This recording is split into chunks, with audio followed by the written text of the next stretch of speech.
제가 배가 부르면 여러분도 다 배부른데 오늘 저녁 시간은 여러분하고 함께 나눠야 될 내용들은 두 번째 강의이죠. 선교 현장의 변화들과 더불어서 구체적으로 오늘 우리들의 선교는 무엇이어야 하는가라는 선교의 실제 이야기, 그리고 우리가 함께 바라보는 또 선교의 전망을 나누는 시간입니다. 그래서 아마 큰 틀에서 지난 시간에는 선교가 무엇인지에 대해 성경을 통해 배웠다면, 오늘은 현장의 선교적 변화들을 보면서 오늘 우리가 해야 될 선교를 무엇이어야 하는지에 대한 이야기를 함께 나누는 시간이 될 것 같습니다. 자, 볼까요? 세상이 바뀌고 있는 것 아시죠? 그래서 세상의 변화 얼마나 급하게 바뀌고 있는지 말이에요. 아마 급격하게 변화하는 세계에 대해서는 모두 다 인식할 겁니다. 그런데 이걸 인식하고 있을까요? 급격하게 변하고 있는 바로 우리의 선교 현장입니다. 사실은 세상이 바뀌고 있다는 말은 선교 현장이 바뀌고 있다는 말로 이해해야 합니다. 그런데 우리가 선교 현장이 바뀌고 있다는 생각을 한다면 우리가 하는 선교도 지난 10년 전에 하는 것과는 지금 달라져야 되고요. 10년 전의 세상이 어떤 세상이었는지에 대한 이해가 있다면 그때 선교하던 것과 10년이 지난 지금 우리의 선교는 달라져야죠. 요즘은 옛날에는 10년이 지나면 강산이 변한다라는 말로 10년만 지나면 세상이 달라진다는 표현을 했습니다. 요즘은 정말 아침에 자고 일어나면 어제 세상 다르고 오늘 세상 다르다고 할 만큼 하루아침에 조석으로 세상이 바뀐다고 말할 정도입니다. 자, 그렇다면 여러분, 우리가 하는 선교 이야기가, 우리가 하고 있는 선교가 실제로 선교 현장과 맞느냐 맞지 않느냐에 대한 이해가 필요한 거죠. 그런데 우리는 급격하게 변화하는 세상과 급격하게 변화하는 현장 이야기를 알고 있지만, 그러나 그것에 맞춘 우리들의 전략, 우리들의 방법, 우리들의 사역의 내용은 바뀌지 않고 있는 거죠. 언제나 똑같은 방법이라는 거죠. 그렇다면 우리 방법은 아마도 오늘의 현장에 제대로 맞아떨어지는 전략이 아닐 수 있겠다라는 생각입니다. 그래서 우리는 얼마나 바뀌고 있는지에 대한 이야기를 나누려고 하는 것입니다. 첫 번째 이야기가 선교 패러다임의 전환입니다. 여러분 강의 안에 있으니까 선거에서 나오시면 됩니다. 첫 번째 선교 동원도 선교를 동원하는 이야기가 달라지고 있습니다. 이게 뭐냐 하면 대중적으로 동원하는 큰 집회에서 사람들에게 선교도 도전을 시키고 선교사가 되겠다고 헌신하고 나오고 이런 어떤 선교적 도전 이야기는 더 이상 오늘 우리의 이야기 속에 전혀 맞지가 않습니다. 여러분, 우리 한국 선교에 큰 동원풀이 있었다면 그건 선교한국이라고 하는 큰 대회였습니다. 청년 학생 선교대회, 선교한국. 그래서 2년마다 한 번씩 모였고요. 잠실 주 경기장에서 이렇게 모일 때 저희들 6,000명, 7,000명씩 늘 모였습니다. 2년마다 계속 됐습니다. 그런데 작년에 1,300명 모였습니다. 재작 2년 전에, 이 친구들 이제 올해로 따지면 3년 전이 되겠죠. 3년 전 같은 경우는 2,300명 정도 모였고요. 작년에 더 급격하게 들어서 1,300명 모였습니다. 강사들이 300명이었고요. 네, 그래서 1,600명. 외국에서 여기 초대해온 외국인들이 한 300명 돼서 1,900명. 그리고 손님으로 왔다 갔다 하면서 오신 분들이 계셔서 가까스로 약 한 2,000명 정도 됐다. 뭐 이 정도입니다. 실제로 참여자 숫자는 1,300명이었습니다. 그렇다면 선교가 많이 달라졌죠. 이제는 대규모 이런 대중적 동원 이야기는 정말 힘든 세상이 되었다. 이제는 정말 전문적인 동원이 되어야 된다 라고 하는 것입니다. 그 다음에는 선교 파송 이야기고요. 정말 대규모로 쏟아져 나갔습니다. 1988년에 우리가 88 올림픽. 네. 이 88 올림픽은 정말 유명한 올림픽인 것 같아요. 우리나라에서. 그렇죠? 올림픽 그러면 88을 떠올리니까. 제 친구가 88 올림픽이란 말이 얼마나 입에도 익었던지 외국에 나가가지고 제가 옆에 함께 있는데 친구가 외국인에게 이렇게 해서 Do you know 88 올림픽? 네. 어디가 정확하게 이야기를 했는데 저쪽에서 상당히 당황해하면서 뭔지를 몰랐는 거예요. 그래서 아니 88 올림픽을 모르냐고 계속 그러는 걸 제가 옆에서 서울올림픽 했던 이 친구가 뭔 말인지 제가 서울올림픽이라고 몇 번 얘기하는데 이 친구가 자기가 한 말이 전혀 틀리지 않다고 생각하는 거죠. 계속 88올림픽을 왜 모르냐, 코리아에서 열렸던 88올림픽 모르냐 계속 제가 88이 한국말이야. 그때 진짜 이 친구 얼굴이 이렇게 달아올라서 상당히 당황했던 적이 있었습니다. 정말 그 두유노 88올림픽 여러분 그 88올림픽이 정말 유명하죠. 왜냐하면 우리나라의 해외여행을 자유화했던 타이밍이었습니다. 사실 해외로 우리 모두가 나가는 길이 열린 거죠. 저는 그래서 사실 89년도 처음 외국으로 나가봤었는데요. 네. 여러분 그렇게 하면서 90년 들어가서 94년부터 시작해서 우리 한국의 선교사들이 물밀듯이 세계로 나가기 시작했습니다. 94년. 지금부터 따지면 몇 년 전인가요? 네, 20년 정도. 어쩌면 최근까지도 여러분 선교사들이 물밀듯이 밀려나갔습니다. 홍수처럼 말이죠. 그렇게 밀려나가는데 최근 들어서 선교사로 나가는 파송되어지는 사람들의 어떤 추이도 둔화되어지기 시작했습니다. 그래서 작년까지 나가는 인원이 27,000명 정도 된다고 생각합니다. 26,700명이니까요. 27,000명 정도가 작년 연말 12월 31일까지 나간 통계입니다. 그리고 우리나라 나간 선교사들이 나간 나라가 176개 나라. 여러분, 우리가 그동안 20년 동안 물밀듯이 홍수처럼 쏟아나갔지만 이제는 이 3만 명이 눈앞에 있는 이 타임에서부터 선교 파송 자체가 둔화되기 시작했습니다. 그리고 이제는 지난 20년을 돌아보면서 반추해 볼 때 우리가 아무나 줬소라고 하는 것은 넌센스였다. 20년 선교를 해본 결과 20년 동안에 나타난 결과를 가지고 보니, 지표를 가지고 보니 우리가 아무나 가도 좋다라고 하는 선교는 아니었던 것 같아요. 무작정 누구는 갈 수 있어야 한다라는 생각으로 뛰어나갔는데 대책 없이 나간 분도 많았고요. 전략 없이 나간 분도 많았고 실제로 선교지에서 정말 좋은 모범이 될 만한 사례로 남을 만한 분들이 많지 않고 결과적으로는 실패들이 굉장히 많고 돌아온 자들도 많고 또 현장에 문제를 일으킨 경우도 많고 이런 여러 가지 문제들이 많이 있어서 이제는 한 명이 가더라도 제대로 가야 한다. 이제는 숫자로 더 이상 얘기하지 말자. 사실 KWMA라고 우리 한국 세계 선교협의회라는 그 큰 단체에서 우리 모든 단체가 다 들어가 있습니다. 세계 선교협의회는 그 단체에서 여러분 이렇게 10만 대군처럼 10만 선교사 양성, 10만 선교사 파송이라는 모토를 걸었는데 요즘 가장 많이 비판을 받고 있어요. 뭐 하는 얘기냐? 숫자 노름 더 이상 그만하자. 이제는 질이다, 질. 한 사람이 가더라도 제대로 된 사람이 가야 된다라는 질적 파송의 이야기로 선교 파송 이야기가 달라지고 있습니다. 그 다음에 또 선교사들을 우리는 그동안 장기로 가는 사람만 선교사라는 이름을 붙였어요. 근데 장기 선교사 파송만 중요하다고 생각했는데 이제는 선교 제한 지역들밖에 안 남아있기 때문에 장기 선교사의 역할이 굉장히 제한적이어서 또한 단기로 단타로 치고 빠지는 특공대들이 더 필요한 단기가 더 효율적일 수 있다는 강조점. 그런데 그 단기가 훈련되지 않고 나가는 단기는 진짜 안 되는 거죠. 정말 특공대들이에요. 네. 장기로 주둔해가지고 여러분 계속해서 전장에 그죠? 최전선이 밀고 땡기고 하는 것도 필요하지만 특공대들이 준비해서 깊숙이 직진 안에 들어가서 주된 업무를 그죠? 가서 해내고 돌아오는 그런 단기 파송, 집중적으로 전문성을 가진 이런 단기 파송도 굉장히 필요하다. 이런 것이 새로운 이제 선교의 개념들로 떠오르기 시작합니다. 그 다음에 선교의 형태도 그동안 물량적 선교, 숫자 노력을 많이 하면서 그러나 이제는 전략적 선교에 꼭 필요한 것, 해도 되고 안 해도 되고 이러는 게 아니고 꼭 해야 되는 것, 하면 지속되는 것, 지속할 뿐 아니라 재생산되는 것. 그래서 지속 가능하냐, 재생산 가능하냐는 것, 이런 것들만 골라서 꼭 필요한 것만 해야 된다라는 이런 물량적 선교 이야기가 전략적 선교 이야기가 선교 전략이 바뀌어지고 있습니다.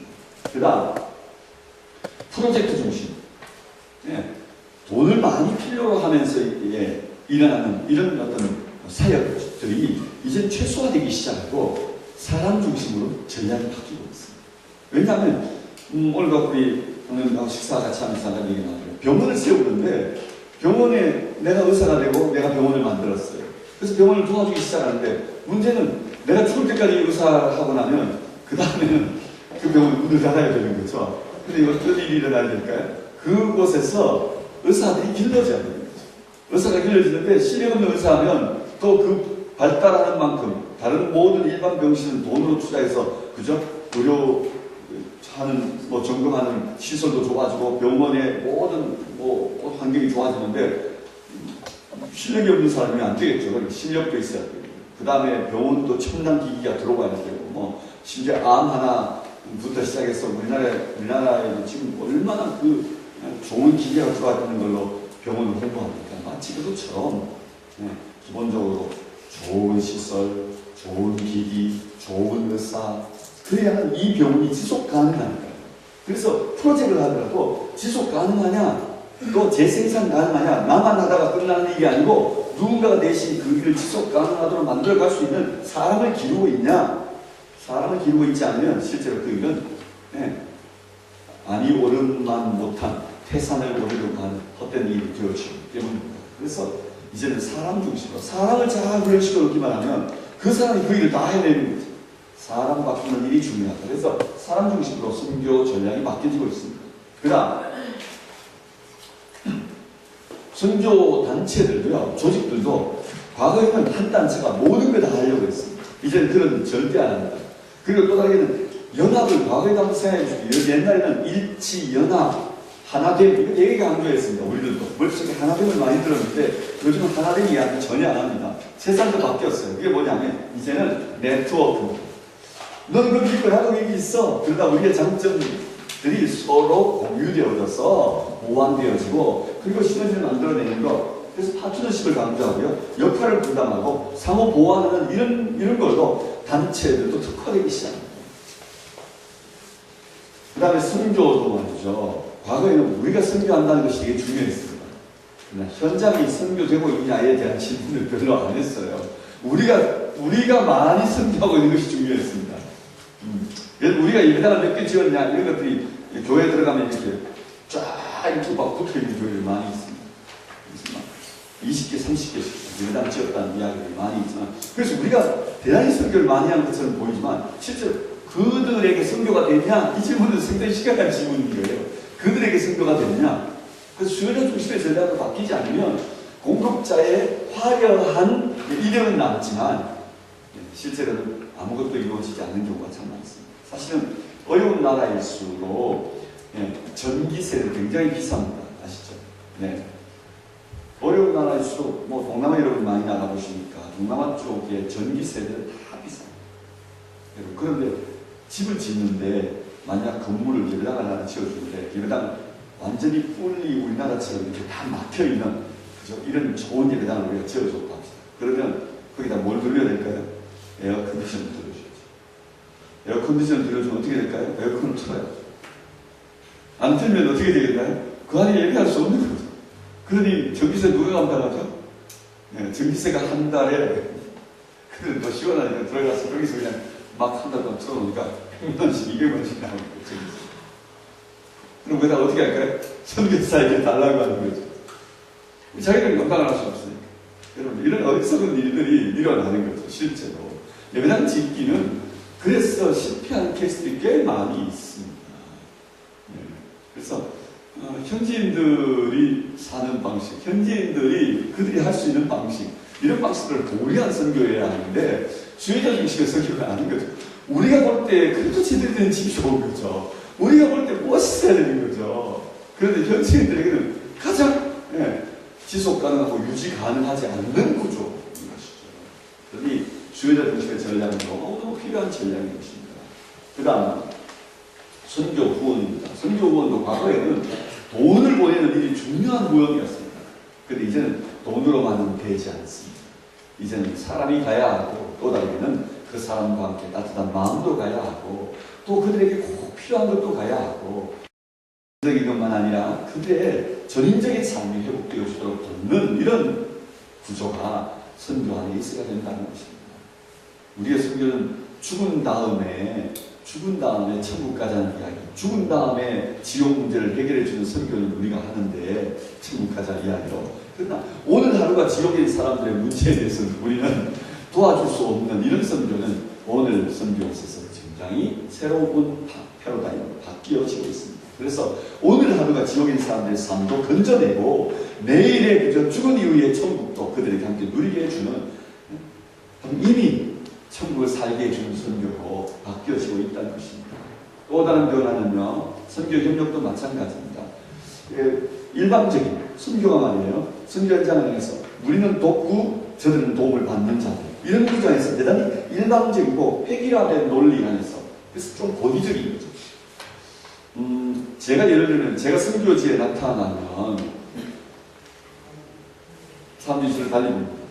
왜냐하면 레버넌 송이 아마 송동호 목사가 돈을 가져왔을 수 있다, 이렇게 생각되는 거죠. 그래서 제게 대한 태도가 달라집니다. 아니면 제가 저기에 나타나면 레버넌 송이 오늘 이번에 왜 왔을까? 아마도 예배당 하나 짓는 프로젝트를 가지고 들어오지 않았을까? 혹시 이런 기대치가 저에 대한 눈빛이 달라져요. 제가 딱 2번 예배당을 지었습니다. 사실은 우리 선교사를 통해서 지었죠, 당연히. 그렇지만 제가 2번 딱 예배당 짓고는 절대 못할 짓이다. 사실 그래서 10년 전에 예배당 짓는 사회를 그만뒀습니다. 왜냐하면 그들의 눈빛이 달라졌기 때문에. 과거에는 저와 친구였습니다. 과거에는 저와 다 동역자들이었는데 그 이후부터는 나는 오너고 그들은 제게 소위 말 알람방울을 끼면 뭔가 얻어먹을 게 있을 것 같은 이런 구조로 바뀐 거죠. 너무너무 친구를 잃어버린 것이 한스럽습니다. 동역자였고 함께 돕는 이들이었는데 저는 돈을 가진 자고 그들은 저를 기대하는 사람.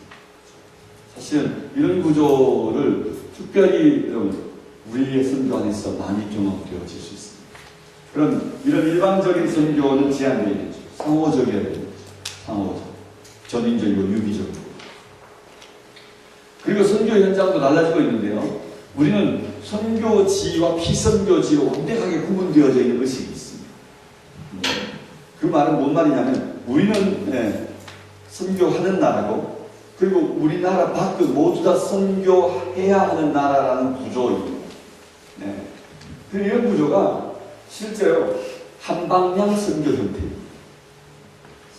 땅 위에서 우리가 과거에 사격을 하면 이런 거죠. 저는 고정되어 있고 저 피사체, 그죠? 사격하는 저 피사체도 고정되어 있는 사격판이, 그죠? 관역이 저쪽에 있는 거죠. 그래서 나도 고정되어 있고 관역도 딱 고정되어 있어서 내가 그쪽으로 활을 당기면 팔이 그쪽으로 날아가서 그 관역에 꽂히는 이런 방법이 과거의 선교 유형이었다면 오늘날 선교는 바뀌어졌습니다. 여러분, 타겟이 움직입니다. 그래서 랜드스케이프 타겟팅이라는 옛날 선교 전략이 요즘은 아쿠아스케이프 타겟팅이라는 말로 바뀌어졌습니다. 다시 말하면 물속에서 사격하는 걸로 바뀌어졌다, 이런 이야기입니다. 피사체도 움직이고 고기도 움직이고요, 나도 움직이고. 물속에서 여러분 작살 들고 들어가서 한번 쏴보십시오.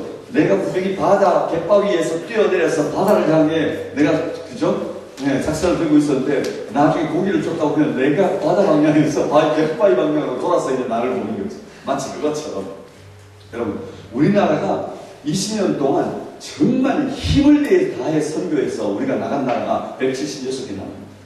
힘을 다했습니다, 우리가.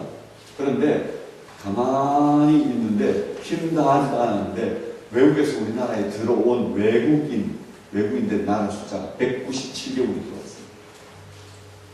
다시 말하면 20개 나라가 더 들어왔다. 그러니 여러분, 우리가 그동안에 선교지는 저기 있고 우리는 여기 있다, 이 구조로 선교해 오는 방식이 여러분 이제는 많이 달라진 거죠. 도리어 우리가 찾으러 갔던 그 고기가 여러분 20개 나라가 더 여기 들어와 있는 상황입니다. 그리고 우리가 가야 하는 곳에 선교 못한다고 딱 제한하고 선교사 못 들어온다고 제한되어진 나라 사람들이 이 나라에, 우리나라에 더 많이 노동자들로 들어와 있는 이 상황. 이것이 바로 오늘날 우리가 생각해야 할 선교적 상황의 변화라는 것입니다. 그래서 과거는 from here to there, 여기에서 저기로라는 선교였다면 지금은 from everywhere to everywhere, 모든 곳에서 모든 곳을 향하는 이런 선교적 방향을 의식하고 선교해야 되는 이런 변화가 오늘 우리들의 선교 현장입니다. 자, 그러므로 이제 우리가 달라지지 않으면 이 선교의 변화에 우리가 맞출 수가 없기 때문에 이건 하나의 위기이지만 이건 또한 기회다라는 거죠. 여러분, 선교 현장의 위기 중에 하나는 바로 환경의 문제입니다. 그래서 이 환경 문제 앞에 미션이라는 단어가 붙어 있습니다. 그린 미션, 이런 단어 들어보셨습니까? 처음 들어보셨죠? 요즘은 여러분 그린 미션이라는 표현을 씁니다. 다시 말하면 환경의 문제가 너무 심각하기 때문에 인류의 공존 자체를 위협하고 있는 이 이야기들 속에 우리는 세상은 언제나 한결같이 좋은 조건으로 좋은 환경 안에서 우리가 먹고 살고 숨쉬고 살고 그리고 성교하고 주님 오실 때까지, 그때가 언제인지 모르지만 10년이든 20년이든 30년이든 50년이든 100년이든 이 환경에서 우리가 살 수 있을 것이라는 생각 안에 우리는 우리의 선교를 생각하고 있는 거예요. 만약에 주님이 100년 뒤에 오신다면 우리가 살고 있는 지구 환경은 어떨까요? 정말 죄송합니다만 산소통 메고 선교해야 되는 시대가 올 수 있습니다. 그렇다면 여러분 그런 날들이 50년 뒤에 오지 말라는 법이 없습니다. 그렇다면 지금 우리가 살고 있는 환경을 그런 산소통 메고 선교하는 시대를 만들지 않으려면 여러분 오늘 우리가 살고 있는 이 현장을 잘 갖고 잘 보존하고 여러분 그렇게 하는 것조차가 실제로 굉장히 중요한 선교 환경을 만들어가는 중요한 내용이 되어줄 수 있다는 것입니다. 그래서 그런 이야기를 우리가 그린 미션이라고 표현합니다. 아시죠? 여러분 대재앙들이 일어난다. 환경 파괴라도 동일본의 지진 사건, 또 중국의 황사 이야기, 이상하게 오늘 보면 좀 그래도 수월한 것 같아요. 네, 여러분 인도네시아의 쓰나미 이야기, 정말 이건 우리들이 거부할 수 없는 불편한 진실 이야기를 보게 되죠. MBC 다큐 봤죠? 아마존의 눈물, 아프리카의 눈물, 북극의 눈물, 이런 이야기를 통해 여러분 세계에 흩어졌던 밀림들이 사라지고 있다는 이야기 우리가 듣죠? 네, 저 아마존이 세계에 흩어졌어요. 그죠? 80%의 산소가 저 아마존에서부터 나온다고 했습니다. 그런데 아마존이 황폐돼서 아마존에 여러분 거기에 그 안 살던 토인들이 어떻게 하는가 그때 봤었죠? 예, 그 토인들이 먹을 것을 사러 시장으로 도리어 나오는 이야기. 밀림에서 먹을 것을 조달해야 되는데 도리어 먹을 것을 사기 위해서 사나리의 시장, 밀림 밖에 시장으로 나와서 먹을 것을 사가지고 들어가는 모습을 우리가 봤고요. 심지어 그 주장은 이렇게 말했습니다. 나중에 이 지구 세계가 파괴된다면 그 모든 책임은 바로 선진화된 도시에 사는 너희들의 문제다. 이렇게 이야기하는 그 토인도 있었습니다. 왜냐하면 이 밀림은 너희들이 와서 다 베고 너희들이 다 개발되고 있기 때문에 세계의 협파가 사라지니 우리가 지금 못 사는 건 고사하고라도 함께 살 수 없는 세상이 된다면 그건 다 너희들의 책임이다. 이렇게 이야기하는 이야기를 우리가 그때 눈물을 흘리는 얘기를 들었습니다. 그래요. 그래서 이명박 대통령이 자원 외교 이것이 이제는 상당히 실패를 했지만 그러나 또 두고 봐야 되겠죠.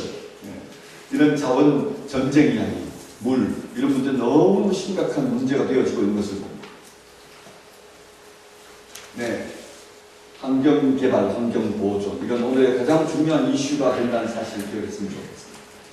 그 다음에는 그린 미션으로 필요한 게 아니고 디아스포라 미션입니다.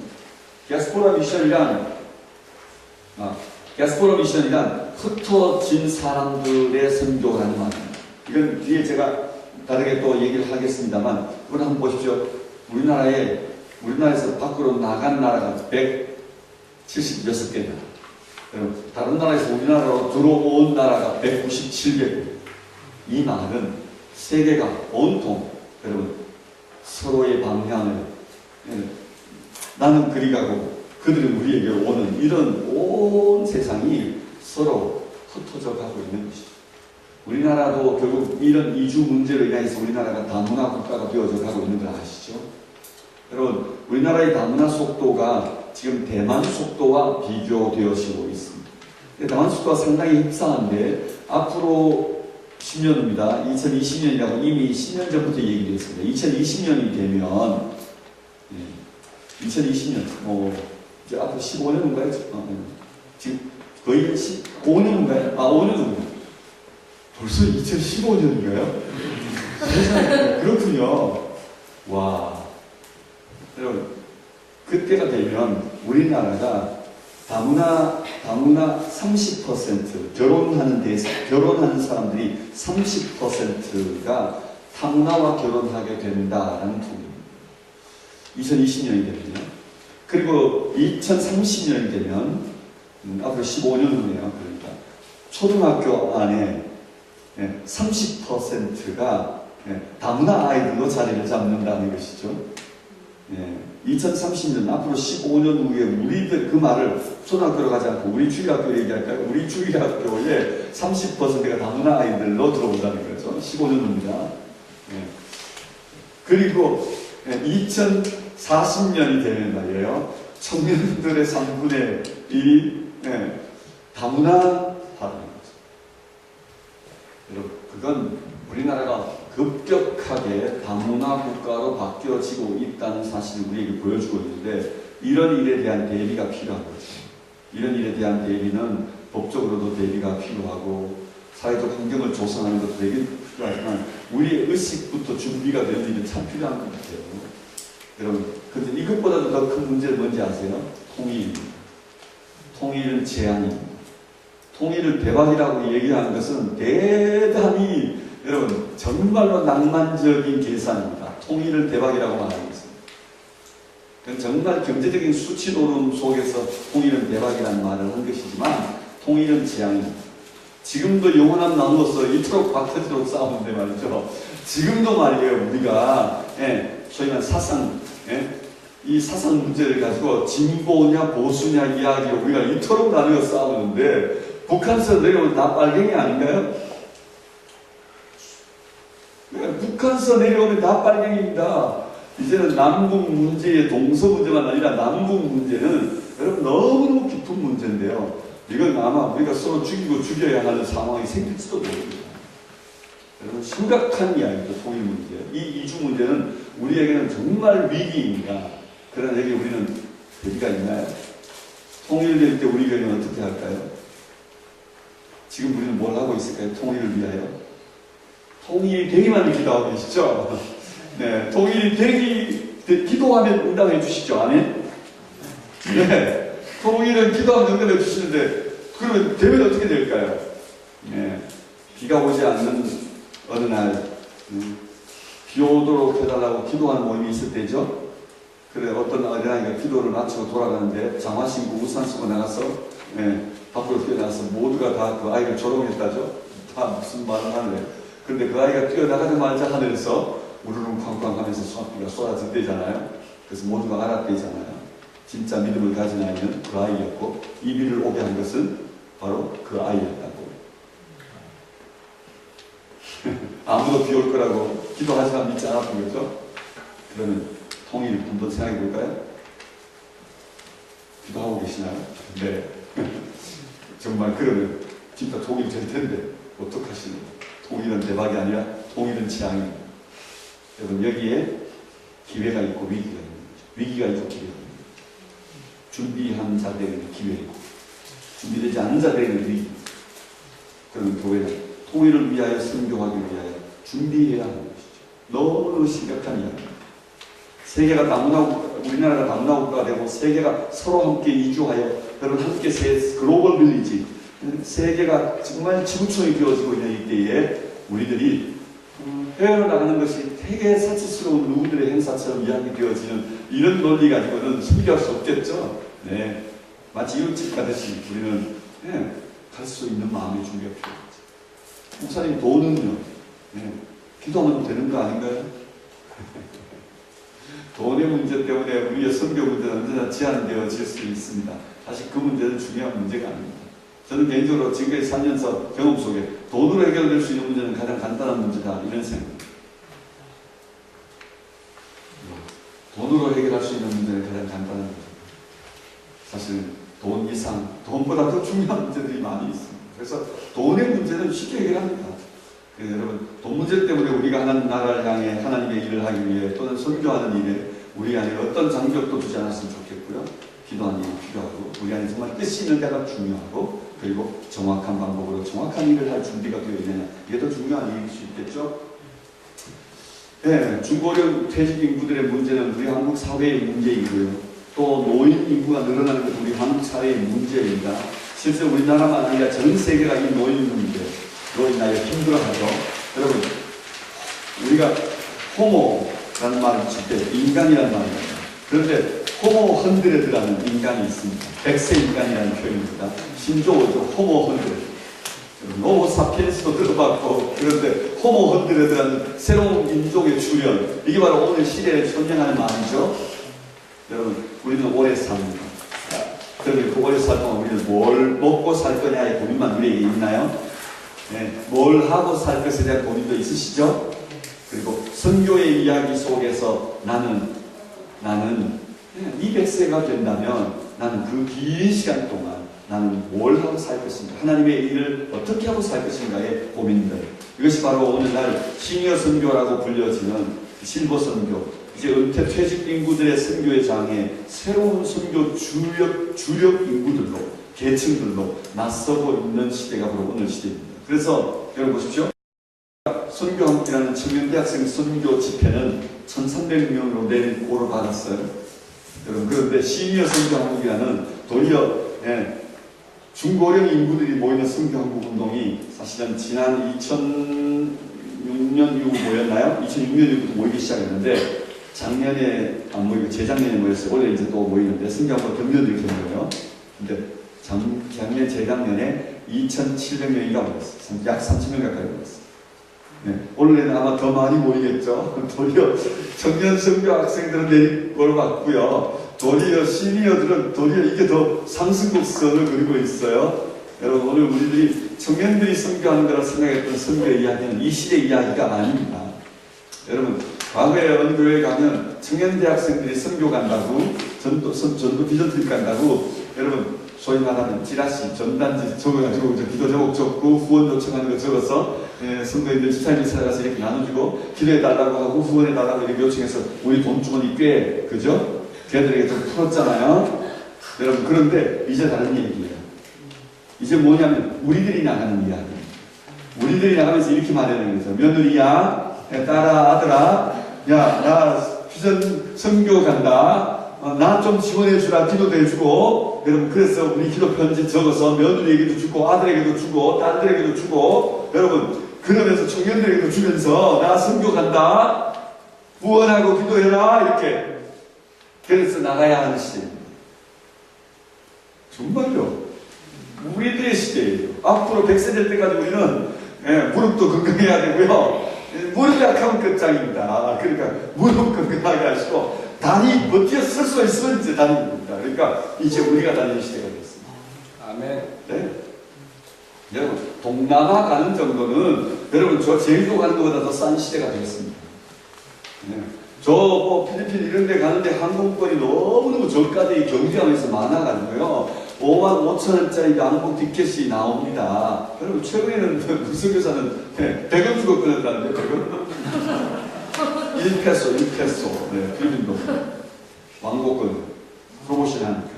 네. 여러분, 55,000원은 이럴 때 프로모션에, 여러분, 그 한 중간쯤 되는 게 55,000원짜리예요, 왕복 티켓이. 여러분, 요즘 기름값도 사져가지고 유류세도 작았어요. 너무 쉽게. 20만원 정도면 여러분 동남아의 저가로 다 다녀오실 수 있습니다. 여러분, 이제 우리들이 여러분 외국으로 나가는 것을 뭐 이렇게 뭐 외유한다는 일 가지고 품이 있고 고상한 돈 많은 사람들의 이야기들이 아니고요. 우리 모두의 이야기입니다. 우리나라에서 여러분 더 돈 많이 씁니다. 그러니 외국으로 나가셔야 됩니다. 선교하러 나가셔야 됩니다. 여러분, 시니어 미션은 바로 이런 세계, 이런 세상이 되었다는 이야기를 보여주고 있습니다. 여러분, 그러나 실제로 동원은 침체되고 있습니다. 선교 동원이 일어나지 않는다는 거죠. 재정도 동원이 잘 안 되고요. 선교금이 줄어들고 있고요. 또 다르게는 선교사로 나가려고 하는 분도 줄어들고 있습니다. 이것이 굉장히 심각한 문제인데요. 교회 예산도 급격하게 줄어들고 있기 때문입니다.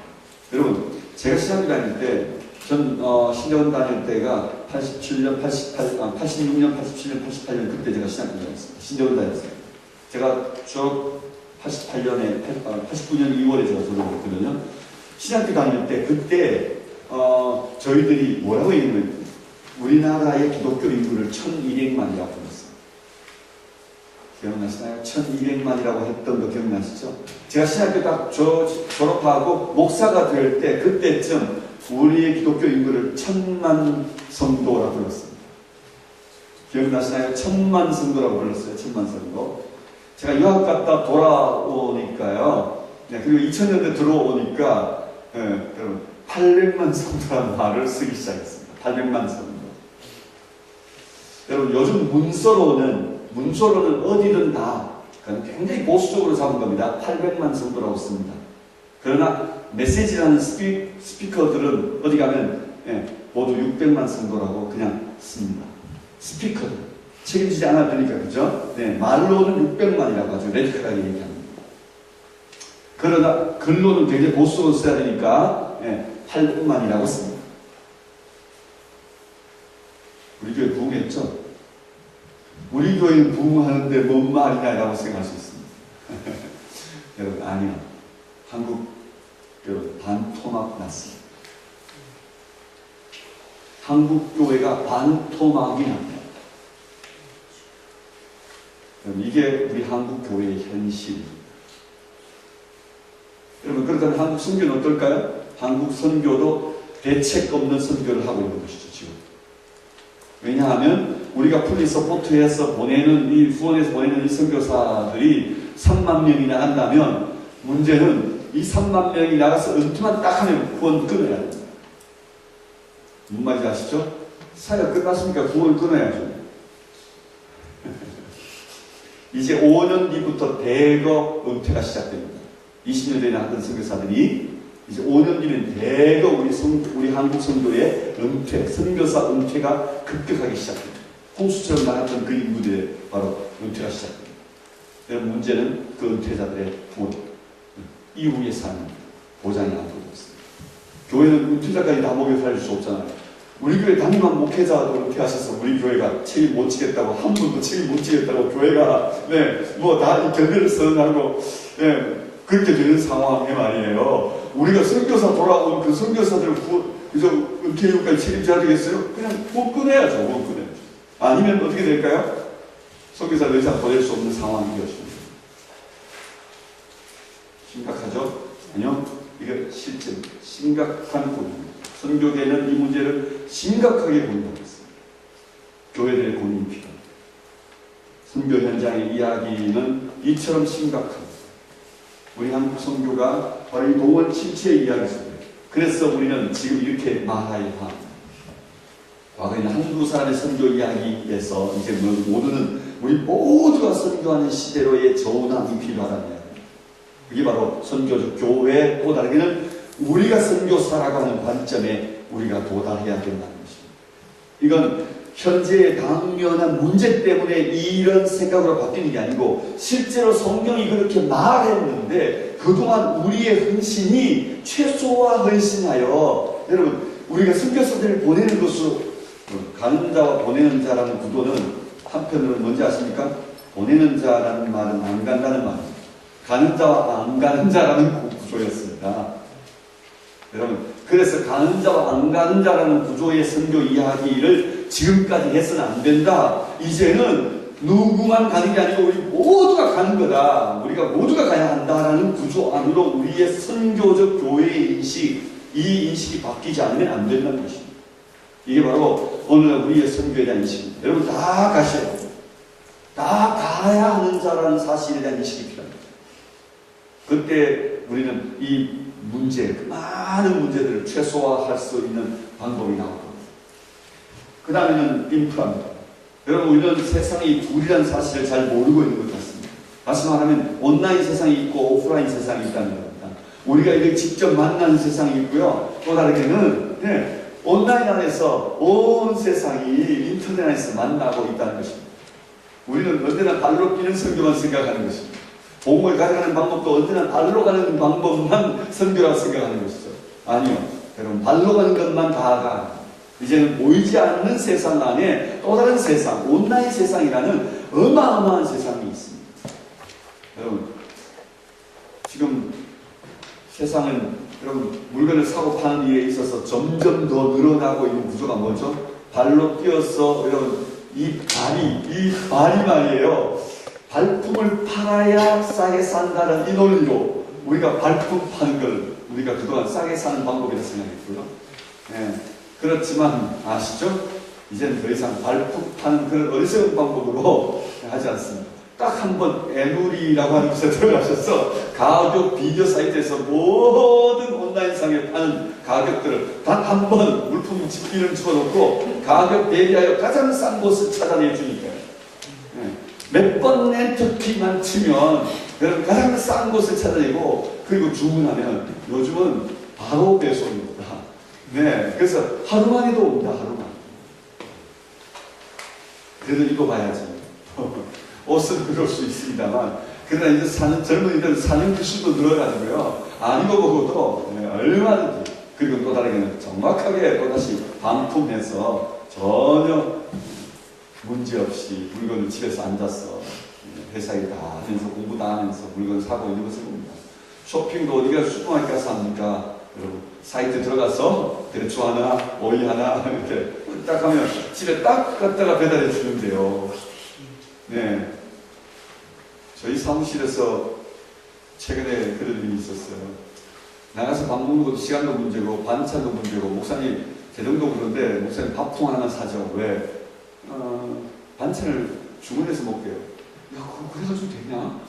그건 아니지. 야, 그래가지고 그거 뭐 사가지고 냉장고에 썩고 그냥 딱 싫어. 그냥 닦아서 먹고 깨끗하게 끝내고 와. 이랬더니 아니요, 목사님 매일 먹는 거 이렇게 할 수 있어요. 이래가지고 말이죠. 반찬 3인분 딱 주문하고 5인분에서 딱 주문하고 그렇게 해서 딱 가지고 반찬 주문한 거는 몰랐습니다. 얼마나 맛깔스럽게 반찬들이 딱딱 배치돼가지고요.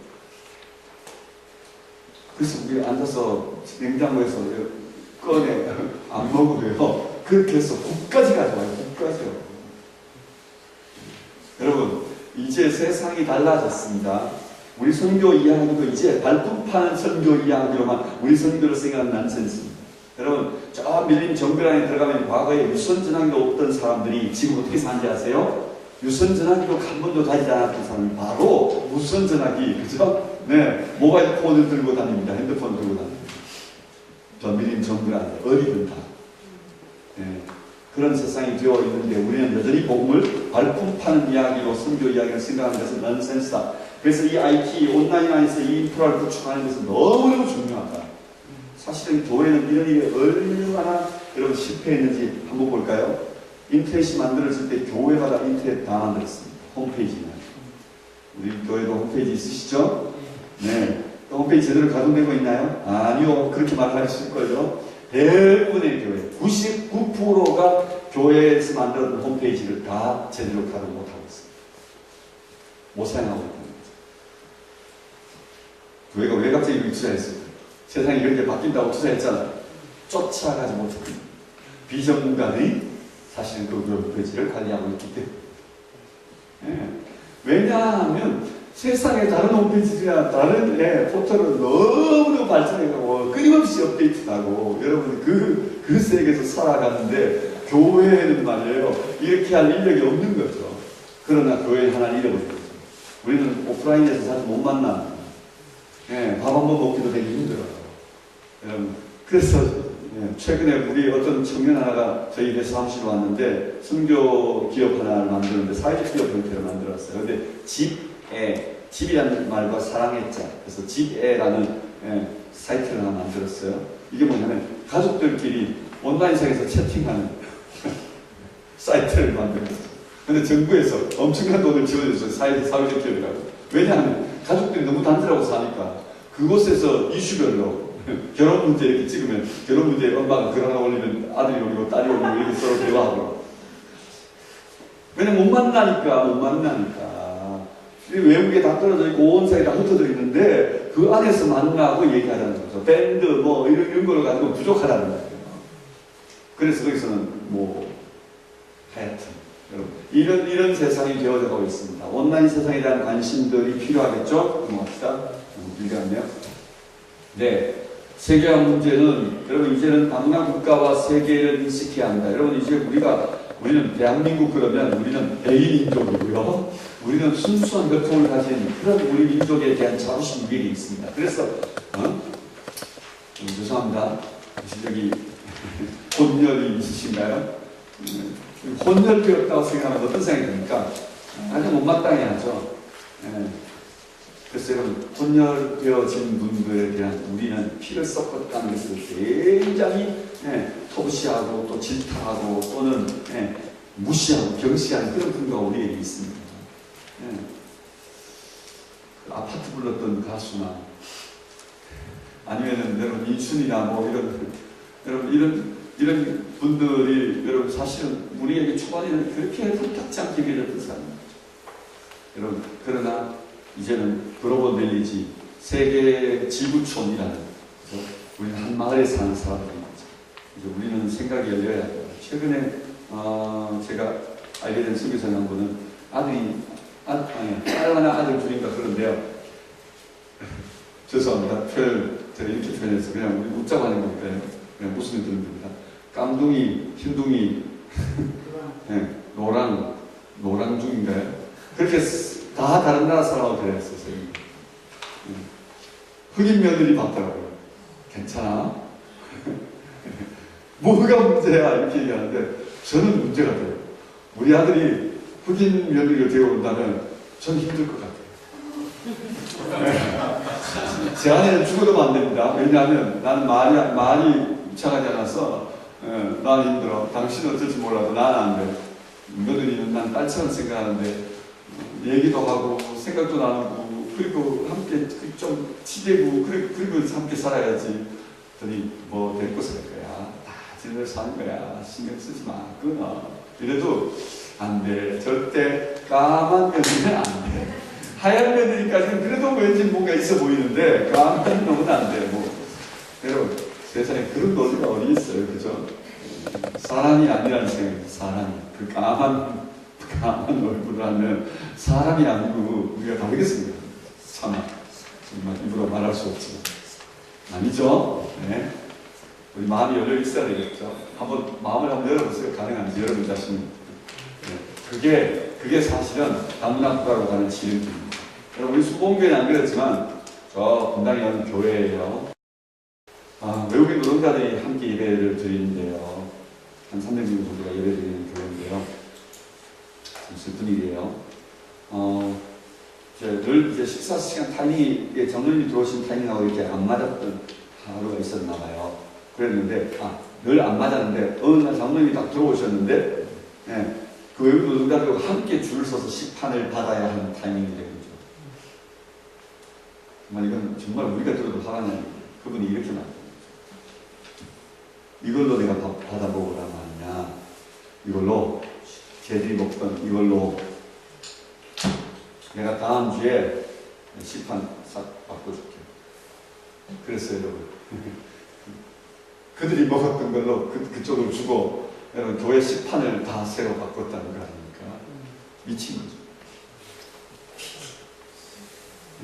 정신 나가는 거죠. 여러분, 이게 우리 교회의 수준일 수 있습니다. 이게 참 한국교회 수준입니다.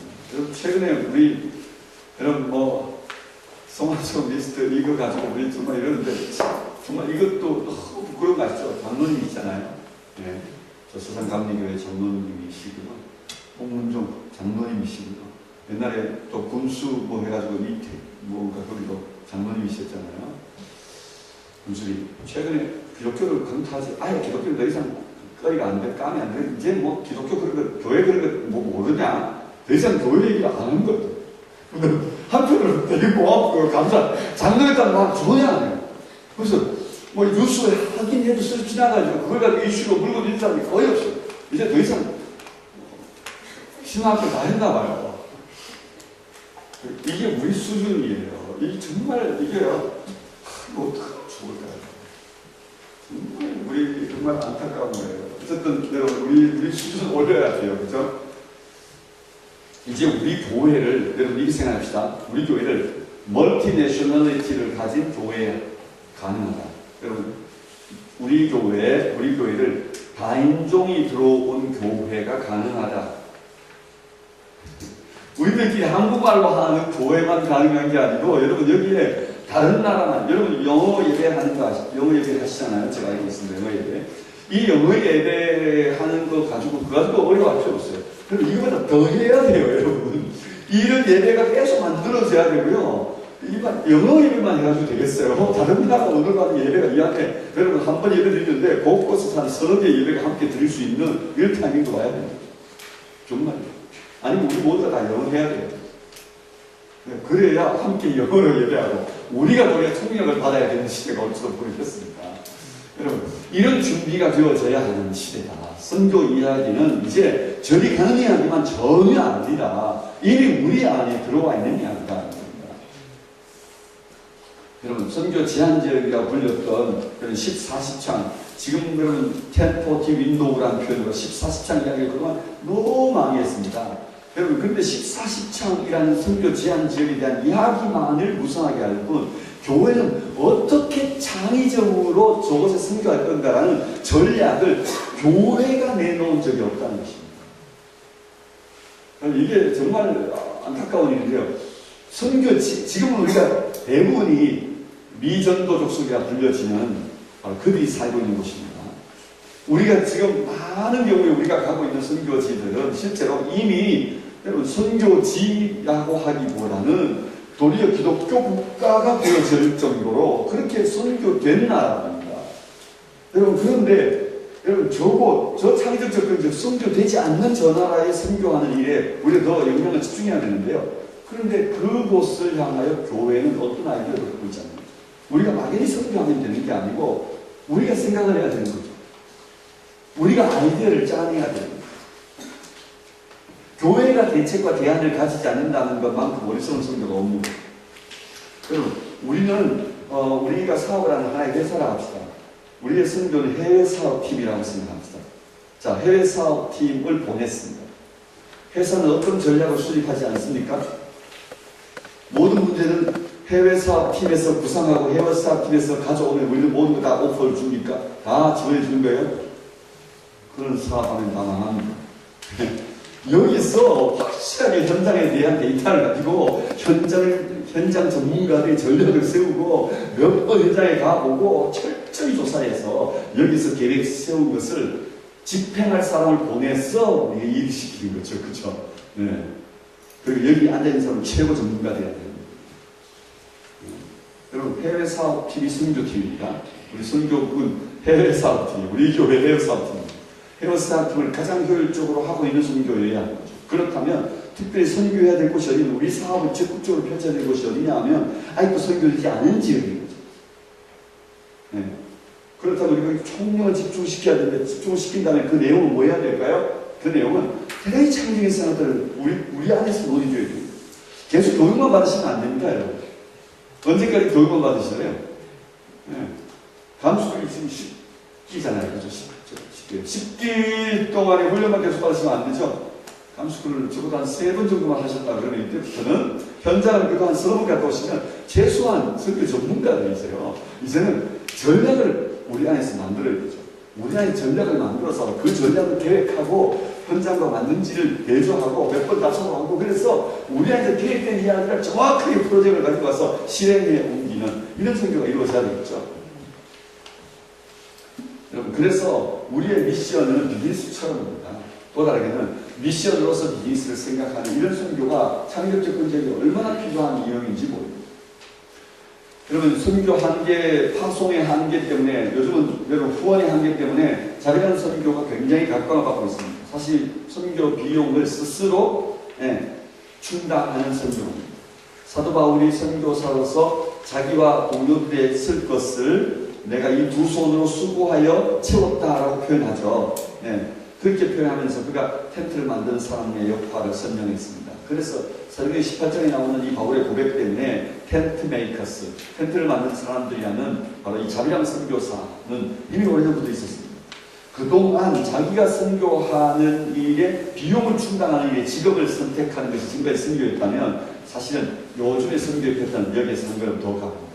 그게 뭐냐면 자기의 job taking, 자기가 선교하기 위해서 그 잡을 가지는 사람 정도가 아니고 잡 메이킹.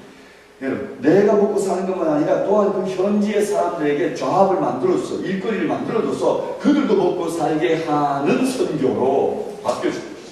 텐트 메이킹 사역에서 여러분, 그 현장에 그들도 먹고 살게 하는 선교의 패턴으로 구조가 바뀌어졌다는 거죠.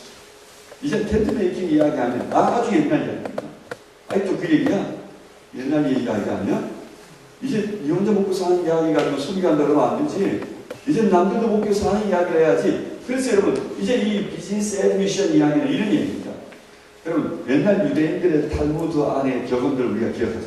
고기를 잡아주지 말고 고기 잡는 법을 가르쳐줘라. 이 얘기가 되게 중요한 격언이었잖아요.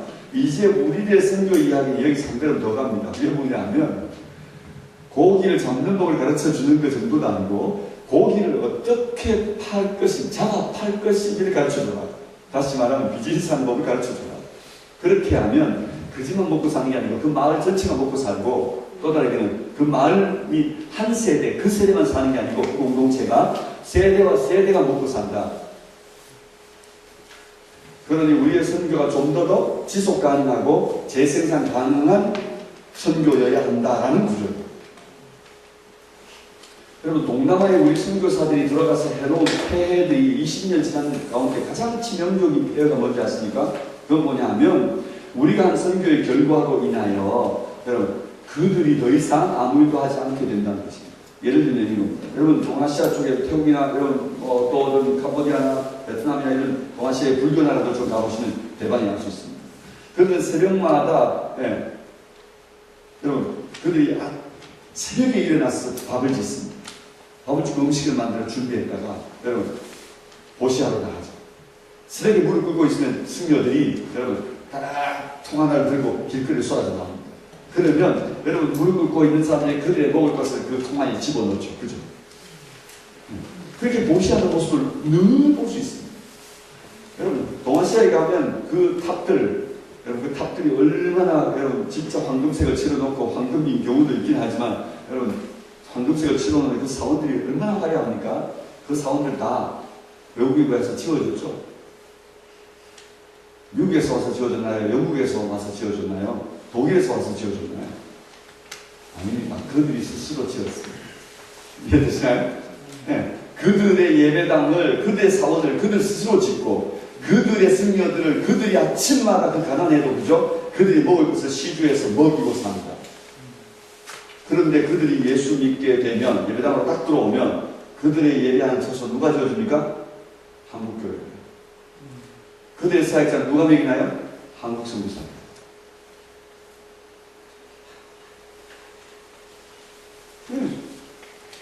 이게 20년 우리가 한 선교의 결과입니다. 그럼 우리가 정말 여러분 물고기 잡아주는 건 고사하고 여러분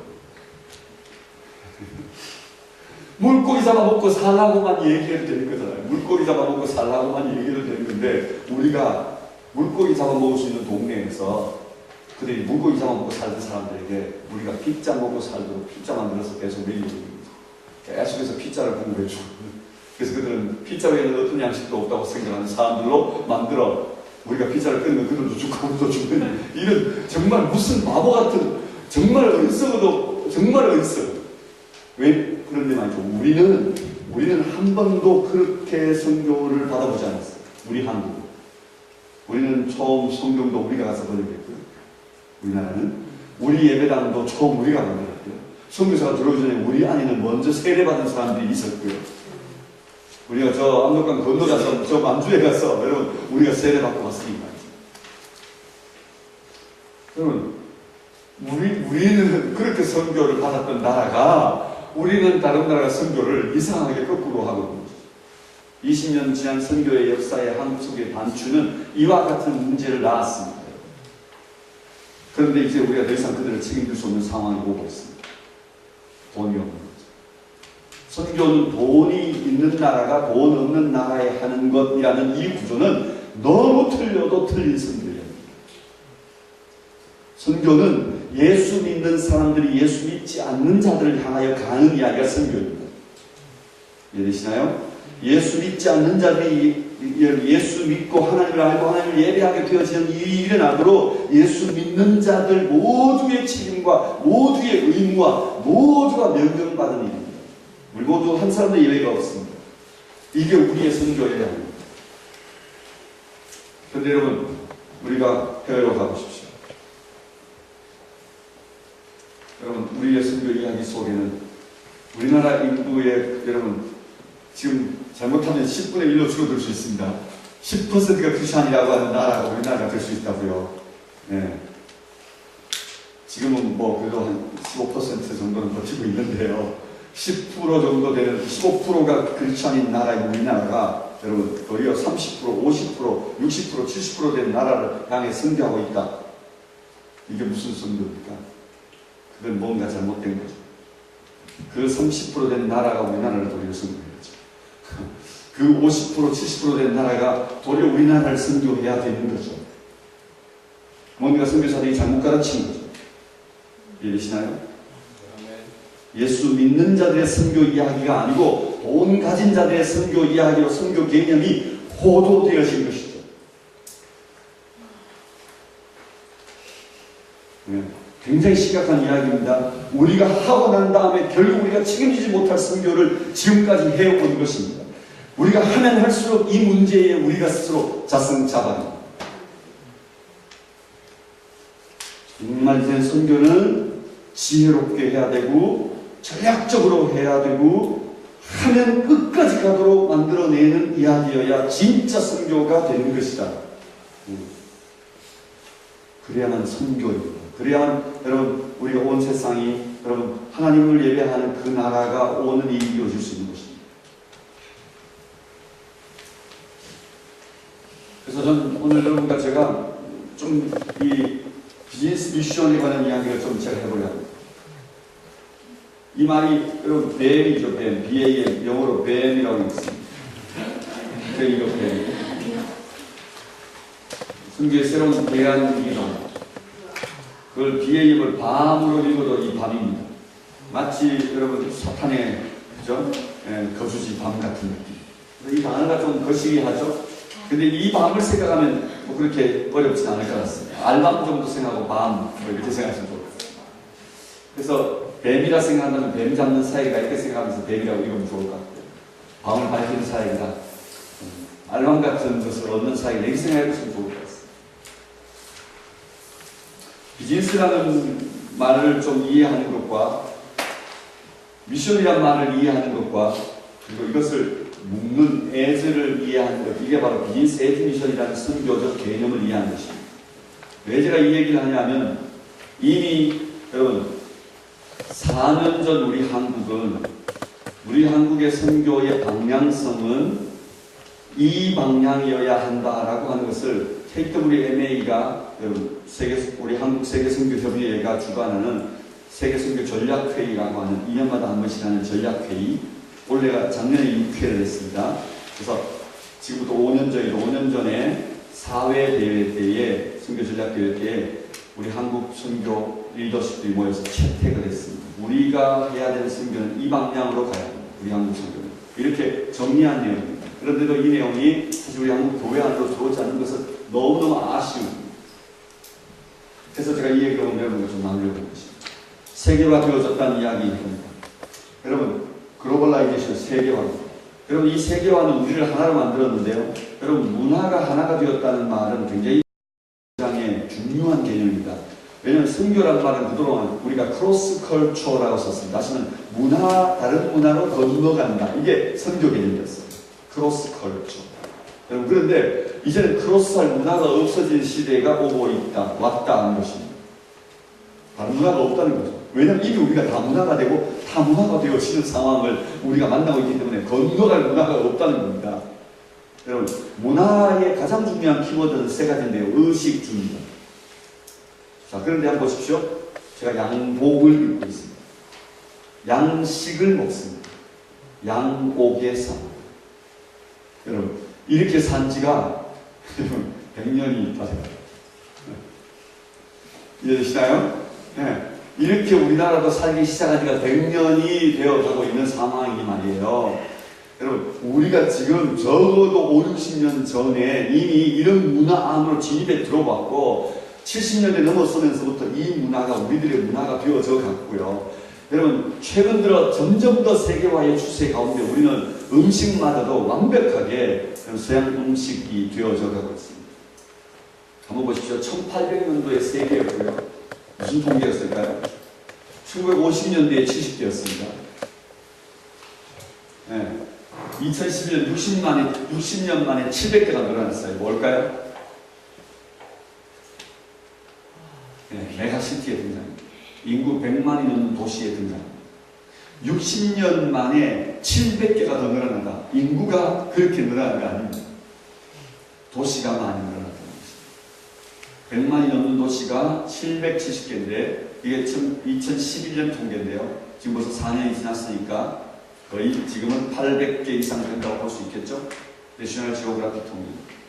여러분, 이런 통계들을 보면서 우리가 심각하게 생각이 되는 게 뭐냐면 세상이 정말 바뀌고 도시 중심으로 바뀌고 있구나를 생각하는 것입니다. 과거 우리의 선교의 개념 안에는 여러분, 저 밀림 안으로 들어가는 내륙 중심의 선교 또는 블러드 미션 시대 때의 피해 선교, 정글 속에 들어가는 선교 이야기를 되게 중요한 선교로 생각했습니다. 근데 요즘 아시죠? 여러분이 아프리카로 가시든지 아니면 동아시아로 가든지 소수민족들의 전통 복장을 입고 있는 일과 함께 사진을 찍는다면 그거 대부분 다 그들이 그렇게 사는 게 아니고 네, 관광 자원인가 아시죠? 네. 마을을 몽종 마을을 만들어 놓으면 그 관광 자원으로 그들만 그 입 살죠. 네. 여러분, 더 이상 그들이 그렇게 살지 않는 거죠. 다시 그런 시대가 되었습니다. 왜 그럴까요? 이게 바로 비즈니스 세계가 되었기 때문입니다. 이곳에 우리가 기회가 있다는 것을 볼 수 있어요. 좀 빨리 기보를 진행해 볼까요? 비즈니스는 물물 교환하는 게 비즈니스입니다. 기업이 비즈니스다 이렇게 생각하면 안 됩니다. 물물 교환하는 게 비즈니스는 기업이 하는 일이 여러분 비즈니스입니다. 비즈니스 안에는 소비, 투자, 생산, 판매 이 네 가지 구조 안에 비즈니스가 다 들어있습니다. 여러분 우리가 소비자로는 다 들어있어요. 비즈니스 구조 안에 들어있는 거예요. 여러분 생산자로 또 생산자로 우리 판매자로 우리가 일을 할 수 있고요. 적어도 그것도 이것도 아니라면 소비자로는 분명히 있고요. 또 다르게 여러분 우리는 어디에 있냐면 투자자도 있습니다. 은행만 다니고 하시고 저는 은행 거래 많이 하니까 저는 투자자죠.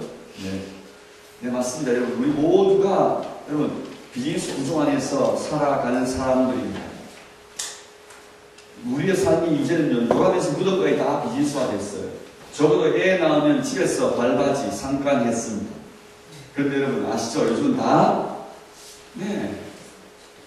애 태어난 이야기에서부터 말이죠. 다 이제는 돈으로 여러분 비즈니스화 되어진 구조 안에서 애를 그 다음 여러분 돌아가시면 여러분 우리 옛날 계를 든다든지 아니면 우리가 정말 인력을 동원해서 여러분 무덤까지 모시고 여러분 그렇게 했습니다.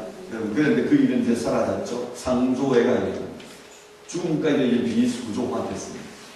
그래서 여러분 요람에서 무덤까지 우리 모두가 완벽하게 비즈니스 구조화된 세계 안에 우리가 살고 있다는 사실을 빨리 인식해야 합니다. 이 선교는 이 이야기 속에서 이 상황 안으로 가져가는 것입니다. 우리 모든 직업을 통합하고 설명하는 논리가 여러분 비즈니스입니다. 여러분 한번 볼까요? 여러분 우리 학교 선생님들 같은 경우에 사람 만들기 위해서 우리 모두가 학교 선생님 되기 위해 애썼습니다. 꿈이 뭐냐면 사람 만드는 거였어요. 그런데 돈 안 주면 사람 안 만들어줍니다. 다시 말하면 안 가르칩니다. 나이팅게일 선서하고 이제 여기에 배기의 관을 쓸 때 여러분 정말 축복하죠. 촛불 들고 이럴 때는 천사예요. 배기의 관 촛불 들고 선서할 때. 여러분 그런데 돈 안 주면 수납하고 오세요. 빨간 약 아까진기도 안 발라줘요. 아시죠? 여러분 의사들 말이죠. 히포크라테스 선서하고 인류 여러분 동료에 이바지하고 죽어가는 사람 살리기 위해서 시작한 그의 의사로서의 삶의 이야기. 너무 보지 마세요. 내 무리예요. 왜 탑을 내세요? 제가 거예요. 여러분 근데 그 의사들이 말이에요. 아시죠? 돈 안 주면 인류 공경에 이바지도 하지 않고요. 죽어가는 사람, 병든 사람 절대 안 살려줍니다. 왜 그럴까요? 정말 그 사람을 그러고 싶진 않습니다. 그런데 비즈니스 구조 안에 그가 살고 있죠.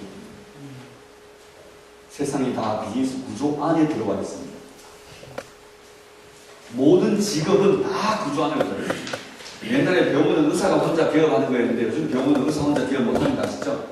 옛날에 사무장이라고 말했던 바로 그 사람들이 코디네이터라는 이름으로 그들이 훨씬 더 돈을 많이 가져가는 구조 안에 있다는 것도 아시죠? 원장님은 핫바지인 거 아시죠? 네. 여러분, 이런 구조가 세상이 바뀐 증거입니다. 여러분, 그런데 그 바뀐 세상에 대한 인식을 교회는 너무 안 하고 있다는 겁니다. 바뀐 세상에 대한 인식을 우리 선교는 그 인식에 대한 선교적 전략을 전혀 갖고 있지 않다는 겁니다. 세상이 어떻게 바뀌든 우리는 그들에게 가서 순도하면 되는 거 아니야? 이렇게 생각하는 겁니다. 생각이 바뀌었고 가치가 바뀌었고 삶의 방식이 바뀌었는데 우리는 언제나 전과 같은 방법으로 정말 구석기 무은 방법으로 그들에게 전도의 방법을 가져가는 거죠. 모든 민족들이 이동하는 이유가 뭐냐면 먹고 사는 문제 때문입니다. 모든 사람들이 삶과 라이프 스타일이 여러분 이제 이 비즈니스 구조가 되었어요. 그렇습니다. 여러분 꼬마도 말이에요. 슈퍼마켓 갔다가 여러분 그가 와가지고는 짜증나 이거 속상해합니다. 왜 그러냐 하면 그가 돈 주는 것만큼 그가 좋은 거 못 가져와서 그렇습니다. 아시나요? 근데 얘가 들어와서 막 기분 되게 상합니다. 왜? 근데 있잖아 이렇게 돈 준 것보다 좋은 거 가져왔을 때 기뻐하는 거죠. 왜? 우리도 다 그렇습니다. 집에 와서 옷 사와가지고 집에 기쁜 것은 내가 돈 준 것보다 여러분 괜찮은 거, 진짜 괜찮은 거 싸게 사왔을 때 기뻐해서 하루 종일 기쁩니다. 내일 모레 주일까지 계속 기쁘죠. 그죠? 왜 기쁩니까? 내가 돈 준 것보다 좋은 거 가져왔습니다. 근데 반대로 돈 준 것보다 시원찮은 거 가져왔으면 어떻게 됩니까? 정말 옷 다시 안 입고 싶고 찢어버리고 싶을 정도로 많이 상하고 가슴이 아픕니다. 여러분 우리가 비즈니스 구조 안에서 일비하고 있습니다. 이게 뭐냐면 우리가 이미 사고파는 가치를 사고파는 행위 안에 여러분 그것을 가치를 주고받는 이미 삶이 된 거예요. 그게 우리 라이프 스타일이 된 거예요. 초등학교 아이들도요. 여러분 여름 휴가 때 캠프 간다 그러고 2박 3일 간다 그러고 돈 회비를 딱 얘기해보세요. 애들이 뭐라고 하는지 아세요? 비싸요 이렇게 계산 딱 나오면 밥 5끼 먹는데 3,000원씩 밥 5끼 15,000원. 네, 2박 하는데 애들 금세 계산 다 합니다. 애들 바본 줄 아세요? 요즘 아이들요 얼마나 경경이 뛰어난지 모릅니다. 이런 세상이 됐어요. 그게 그러니 여러분 오늘 세계는 비즈니스 세계라는 것입니다. 옛날 로마 제국과 같습니다. 로마 제국은 하나의 법이 통하고 있었어요. 로마 제국은 하나의 말을 썼어요. 하나의 세계관이 그 세계를 지배했어요. 하나의 왕이 존재했어요. 그리고 모든 길은 로마로 통했어요. 그 왕에게로 갔어요. 그럼 온 세상이 지금 망몬이라는 왕을 중심으로 온 세계가 그쪽으로 획일화가 되어지고 정리되고 있는 거예요. 여러분 우리 모두가 잘못하면 이 만몬의 종들로 우리 모두가 바뀌어지는 상황 안으로 들어가고 있는 거죠. 그렇다면 우리 모두가 생각해야 되는 게 뭐냐면 이 구조 안에서 우리는 어떻게 살까? 이 구조 안에서 우리는 어떻게 선교하고 어떻게 복음 전하고 어떻게 하나님 나라를 만들어갈 수 있을까에 대한 고민이 우리에게 필요합니다. 그럴 때 바울이 했던 전략을 필요로 합니다. 바울은 도시로 갑니다. 언제나 거점 중심 도시. 왜냐하면 그곳에 다문화가 들어와 있고 모든 인종들이 그 안에 들어와 있기 때문에 여러분 그곳을 복음화하면 여러분 그 지역 전체가 복음화된다고 믿기 때문에 굉장히 중요한 전략입니다. 바울이 에베소에서 3년 정도 머물게 되는 이유는 여러분 소아시아 전체를 복음화하는 거점이 되기 때문에 우리는 요한계시록에 나오는 7교회를 바울이 에베소 교회 외에는 어느 곳도 가지 않았다는 걸 아시죠? 근데 그 7교회는 어떻게 개척됐을까요? 맞습니다. 에베소라는 도시, 그 소아시아의 중심지인 수도인 바로 이 에베소의 복음화는 교회에 세워진 것은 결국 그 지역 모든 소아시아를 복음화하는 과정이 되었다는 것이죠. 우리는 도시 중심의 선교를 필요로 하는 것입니다. 이제는 저 밀림 저걸까지 갈 필요가 없는 시대입니다. 그들이 도리어 배우기 위해, 장사하기 위해, 먹고 살기 위해 양식 사러 다 들어오기 때문에 그들에게 만나서 복음을 전하는 일이 필요합니다. 우리가 선교 지나는 저 땅으로 가지 말라는 것이 아니고 안 가도 여기서 우리 모두가 선교할 수 있다는 것입니다. 이제는 몇 명 가는 그들만의 선교 이야기 아니고 우리도 여기 앉아서 197개국을 만나고 그들이 나가서 176개국을 만나는데 여러분 무슨 논리가 그들에게만 선교사라는 이름을 줍니까? 그들에게만 선교하는 이야기 논리 안에 우리가 의존됩니까? 어리석지 않습니까? 가만히 앉아서 197개국을 맞이하고 본에서 176개국을 맞이한다면 어떻게 하는 게 더 전략적입니까? 누가 선교사가 더 선교할 수 있습니까? 여러분이 다 선교사면 197개국을 만날 수 있고 그들만 선교사면 176개국을 만나는데 어떻게 하실래요? 바뀌어야죠. 생각을 바꾸어야죠. 여러분 다 선교사예요. 이제 다 선교하려고 준비되어진 사람들이 되어야 됩니다. 이제 여러분 다 선교적 무장이 필요합니다. 여러분 먹고 사는 이야기, 이 땅에 언제까지 사는 이야기가 우리의 이야기입니까? 우리가 이 땅에서 구하고 기도하고 바라고 열망하는 것이 축복받고 또 먹고 잘 살고 언제까지 이 땅에 사는 것이 여러분의 꿈입니까? 예수 믿고 사는 사람들이? 아니죠. 하루빨리도 하나님 나라가 오는 거죠. 하루빨리 주님이 다시 오시는 거죠. 하루빨리 이 땅의 모든 죄된 세상이 끝이 나고 죄의 영향이 우리를 더 이상 지배하지 못하고 하나님의 통치가 온전히 이 땅 위에 충만해지고 하나님만 예배받으시는 그 나라가 속해오는 게 우리의 꿈이고 열망이고 기도죠. 아멘. 네. 아멘. 여러분 다른 선택 없습니다. 그러면 올린입니다. 사실은 선교하는 일에 우리 삶 전체가 그냥 올린되어서 빨리 끝내야죠. 그냥 막말로 빨리 쇼 붙이고 끝냅시다. 아니요, 더 뭐 길게 끌고 뭐 있겠어. 그냥 빨리 말이에요. 여러분, 그래서 바뀐 세상에 대한 인식은 우리 모두가 선교사로 하나님이 부르시고 계시다는 사실을 매칭시키면 정확하게 우리 모두가 선교사로서 선교적 삶을 살아낼 수 있다는 겁니다. 네, 이제는 선교의 주체가 성신으로 전환되었고 말씀드렸죠. 새로운 전략이 필요합니다. 여러분, 그러므로 이 선교 이야기는 과정을 속에서 하나님의 나라를 이루어가는 것입니다. 네, 제가 강의를 끝내야 제가 몇 분까지 가는 거예요? 아니, 원래는 좀 쉬었다가. 네, 안 쉬고 하는 게 중요해요. 아, 그러면 8시 반까지. 네, 그럼 20분만 더 하겠습니다. 1시간 반은 여러분이 못 견디시면 안 됩니다. 그 정도 견딜 수 있습니다. 제가 그래서 오늘 좀 안 쉬고 제가 하려고 했는데, 순간적으로 생각이 있잖아요. 제가 한 15분 정도 하겠습니다. 자, 한번 따라오십시오. 하나님 나라는 이런 나라입니다. 공의의 나라고요. 하나님의 의가 충만한 나라입니다. 하나님의 평화, 샬롬이 충만한 나라입니다. 샬롬은 정말 살롬들이 되는 것이에요. 그죠? 네. 온 사람이 다 먹고 사는 세상이 완벽한 하나님의 공급이고요. 먹고 사는 이야기. 완벽한 하나님의 보장으로 완전히 책임지는 이 일은 그것이 샬롬입니다. 하나님의 완전한 통치에 의한 평화 이야기, 샬롬. 모두가 다 살롬 되는 거예요. 네. 근데 그 샬롬은, 네, 하나님의 완벽한 공의가, 의가 지배할 때 이루어지는 거예요. 하나님의 뜻이, 예, 완벽하게 물이 바다를 덮은 같이 온 세상에 충만하여지는 것입니다. 그래서 낮은 것도 없고요. 낮은 것은 도두어지고요. 높은 것도 없어요. 낮아지고. 그래서 온 세상이 평탄해지는 세계, 그 나라가 오는 것입니다. 그걸 우리가 하나님 나라라고 부르는 것입니다. 이게 바로 선교의 꿈입니다. 네, 영상에 대해서 볼까요?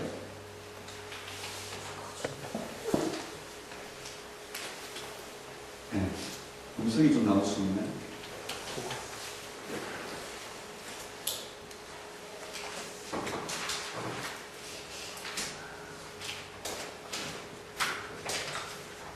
아니요, 그 불은 많이 안 꺼도 되는데 무슨 말?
네, 인도 캘커타의 황금가는 좀 유명하죠.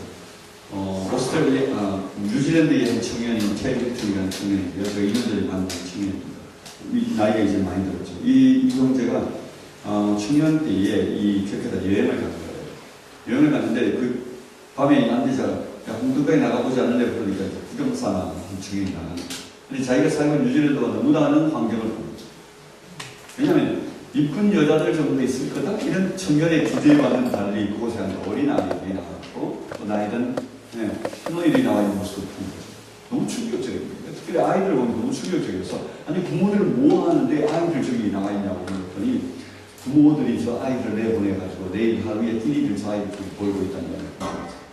화가 나서 경찰들은 뭐 하냐고 그러니까 경찰들은 저런 구조들을 뒤에 붙어서 돈을 먹고 있다는 거예요. 그래서 아니 나라는 뭐하냐고 그랬더니 나라는 가난해서 저들은 제사를 책임질 수 없다고 얘기해요. 그래서 부자들은 뭐하냐고 부자들은 이런 구조가 이런 환경이 있어야 부자들은 더 부를 축적해 갈 수 있다는 이야기입니다. 마지막으로 기대하는 종교에 물었습니다. 종교는 뭐하냐 아시죠? 브라만교부터 그 카스트 제도 안에서 이들에 대해서 좀 관심이 없는 거죠. 그때 그가 아니 저 어린 아이들이 저 인간 존엄을 잃어버리고 사람답게 살지 못하고 일찍이 배워야 할 것을 배우고 돌봄을 받아야 할 때 돌봄을 받지 못하고 저렇게 살아가는 저 지옥 같은 저 아이들의 인생을 어떻게 하냐. 내가 와서 저의 지옥을 내가 해결해 주지 않습니다. 그가 한 청년이 자기 고향으로 돌아가서 그의 지인들의 도움을 받아 돌아가가지고 이 프리셋이라는 바로 이 공장을 만드는 거예요. 그런 다음에 그들 한 명 한 명 재봉틀 하나가 만들어지면 한 명 한 명을 때리고 이들이 함께 더 애써가면서 일하면서 저 공동체를 만들어지는 이야기입니다.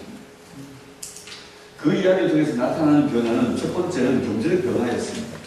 그런데 이 경제적 변화는 그들이 인간답게 살 수 있는 구조를 만들어 주었습니다. 여러분 여인들이 밤에 와서 남에게 목을 팔고 그 다음날 들어가서 목을 벗어 아이를 키우고 그 남편을 여러분 양식을 먹이지만 이 남편은 그 아내를 폭력으로 그리고는 그 가정을 깨지 사회 구조 전체가 깨어지는 이런 상황 안에 경제적으로 당당하게 자기가 일한 것에 인간의 존엄을 지키며 땀 흘릴 만큼 벌고 그리고 가정의 필요를 채워가는 이런 삶이 되었을 때 경제적 변혁과 사회적 변혁이 따라오게 했습니다. 그리고 환경적 변혁까지 그리고 심지어 영적 변혁까지 이는 캐리 힐튼에게 이렇게 묻습니다. 캐리 당신은 우리에게 축복이다. 이렇게 말할 때 나를 당신들에게 축복이 되도록 보내주신 분이 계시다. 그분이 바로 나의 하나님 그분이시다. 그분은 바로 나를 오늘 당신들의 복이 되도록 만드시기 위해 예수 그리스도를 보내주셨고 그리고 그 독생자 예수에 대한 복음까지 그들에게 소개합니다. 그럴 때 그들 모두가 그 예수의 사랑과 그 캐리 힐튼을 그들에게 복이 되게 보내주신 그 하나님을 영원히 예배하며 살기로 결정하는 이야기가 그 뒤를 따릅니다. 그 공동체는 바로 이렇게 하나님을 섬기는 공동체가 되어진 거죠. 여러분, 우리가 단순히 이 땅에 우리가 가진 것으로 최소한의 것을 남을 보관하면서 살라고 사람에 대한 불쌍히 여김과 더불어서 그저 우리가 가진 일부를 기부하며 살라고 하는 그런 정도의 이야기가 선교 이야기가 아닙니다. 가진 자들의 유의와 같은 이야기가 선교가 아닙니다. 선교는 전적으로 우리 삶 전체가 우리가 선교하는 곳에 그들에게 복이 되는 거예요. 내가 그들에게 복이 되는 거예요. 여러분 우리는 복이 되라고 복을 받은 사람. 그래서 우리는 선교하려 할 때마다 늘 질문해봐요. 나는 진실로 그들에게 복이 되었는가. 뱀의 비전은 이겁니다. 우리 삶의 모든 영역과 모든 지역과 모든 곳에서 하나님 나라가 회복되고 있습니다. 하나님 나라 천국이다 이렇게 고백하는 이야기를 듣게 되는 것이라고 말하셨습니다.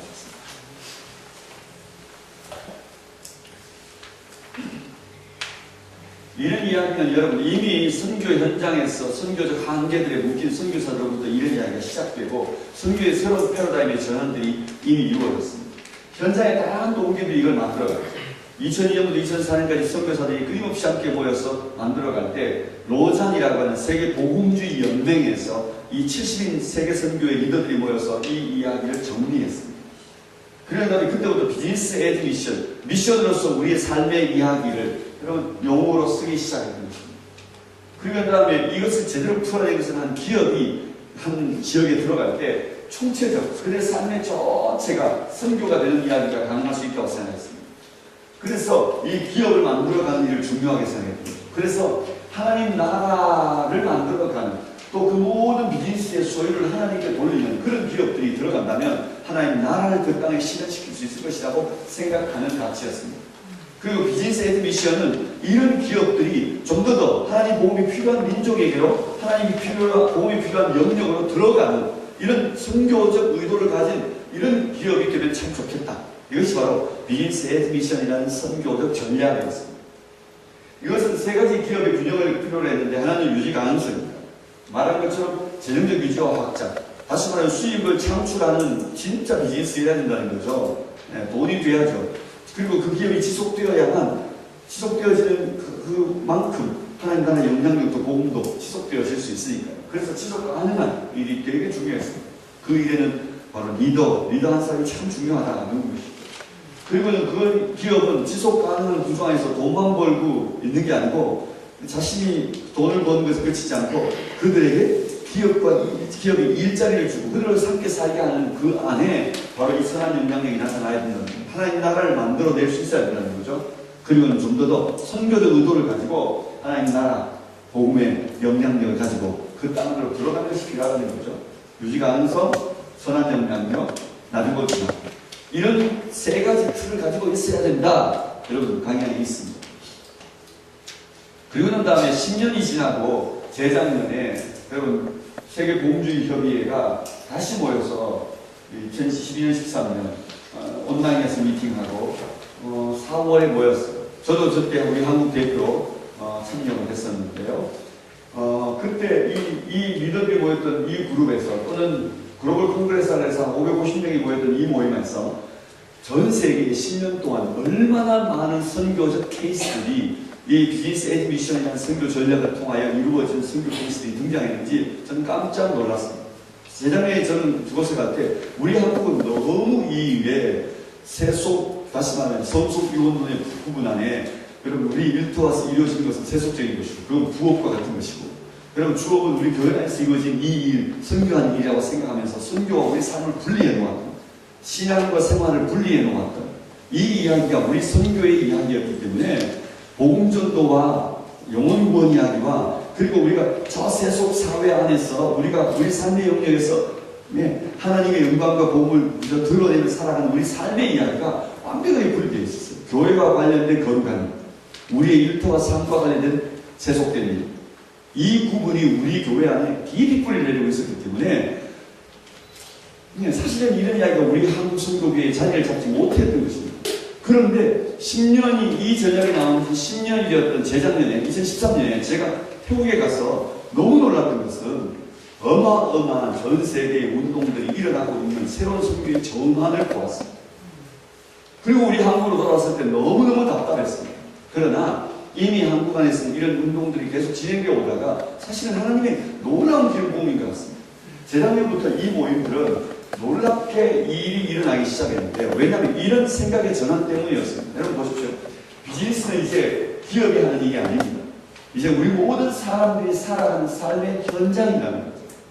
그래서 우리는 그곳에서 기업가 한 사람의 역할보다 더 중요한 것은 우리 모든 한 사람이 비즈니스 에즈 미션이라는 가치를 우리 삶의 안에서 미션을 사는 일이 중요하다는 것을 가치를 가지고 살아가는 우리들이 필요하다는 것이죠. 한 사람 한 사람이 미셔널이라는 전투교 선교사는 아니더라도 비즈니스 에드 미션, 우리 삶이 곧 선교여야 한다는, 우리가 말하는 것이 곧 복음이어야 한다는 이 가치를 가진 사람들이 필요하다는 것입니다.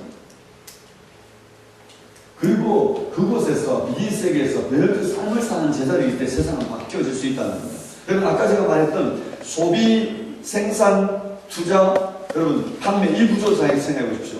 이 구조 안에서 세상을 바꾸는 것을 기업을 하는 사람, 판매하는 사람, 생산하는 사람을 바꾼다고 생각하는데 그렇지 않고요. 이 비즈니스 구조를 바꾸는 사람은 소비자들이 바꿉니다.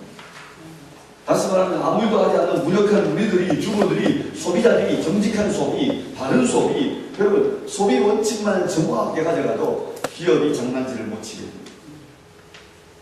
세상을 더 아름답게 하나님의 공의가 흘러가도록 더 좋은 세상을 만들도록 하는 일에 여러분 소비자가 정확한 판단, 정확한 일만 해도 이 일이 선교가 되는 거예요. 우리는 이런 구조 안에서 선교를 생각해 본 적이 없는 것이죠. 이제는 소비자들이 하는 선교 이야기를 여러분이 만들어 볼 수 있으면 좋겠습니다. 여러분 생산자들의 정직한 여러분 일과 판매자들의 정직한 여러분 이런 추구와 이 이야기는 아니라 소비자들의 정직한 소비 이야기가 엄청난 선교 이야기라는 사실을 기억할 필요가 있다는 것입니다. 그리고 그 기업은 그 안에서 여러분 바로 CEO들의 역할일 것이고 그 기업에 참여한 우리 모두들의 고용된 우리들의 역할이 될 수 있을 것입니다. 이런 사람들은 산업 중심으로 정리하면 이런 세 가지가 반드시 필요하겠죠. 전문성을 가지고 있어야 되고 그리고 공헌하고 성장할 수 있어야 됩니다. 또 다르게는 지속하는 동안 선한 영향력을 나타내고 그리고 적극적으로 여러분 선교적 의도를 가지고 복이 없는 곳으로 복음 없는 민족에게로 우리가 들어갈 준비를 하는 거 이게 너무너무 중요한 것입니다. 낮은 것 이방이라는 말은 여러분 이런 겁니다. 여러분 저 대통령 자리가 낮은 것이 될 수 있습니다. 왜냐하면 복음이 없다. 지위가 높다고 높은 것이고 지위가 낮다고 낮은 것이고 이런 개념이 아닌 겁니다. 돈이 많다고 해도 높은 것이고 돈이 없다고 낮은 것이고 이런 개념이 아니라 우리가 보는 개념은 뭡니까? 하나님의 복음이 흘러가지 않은 것이 여러분 낮은 것입니다.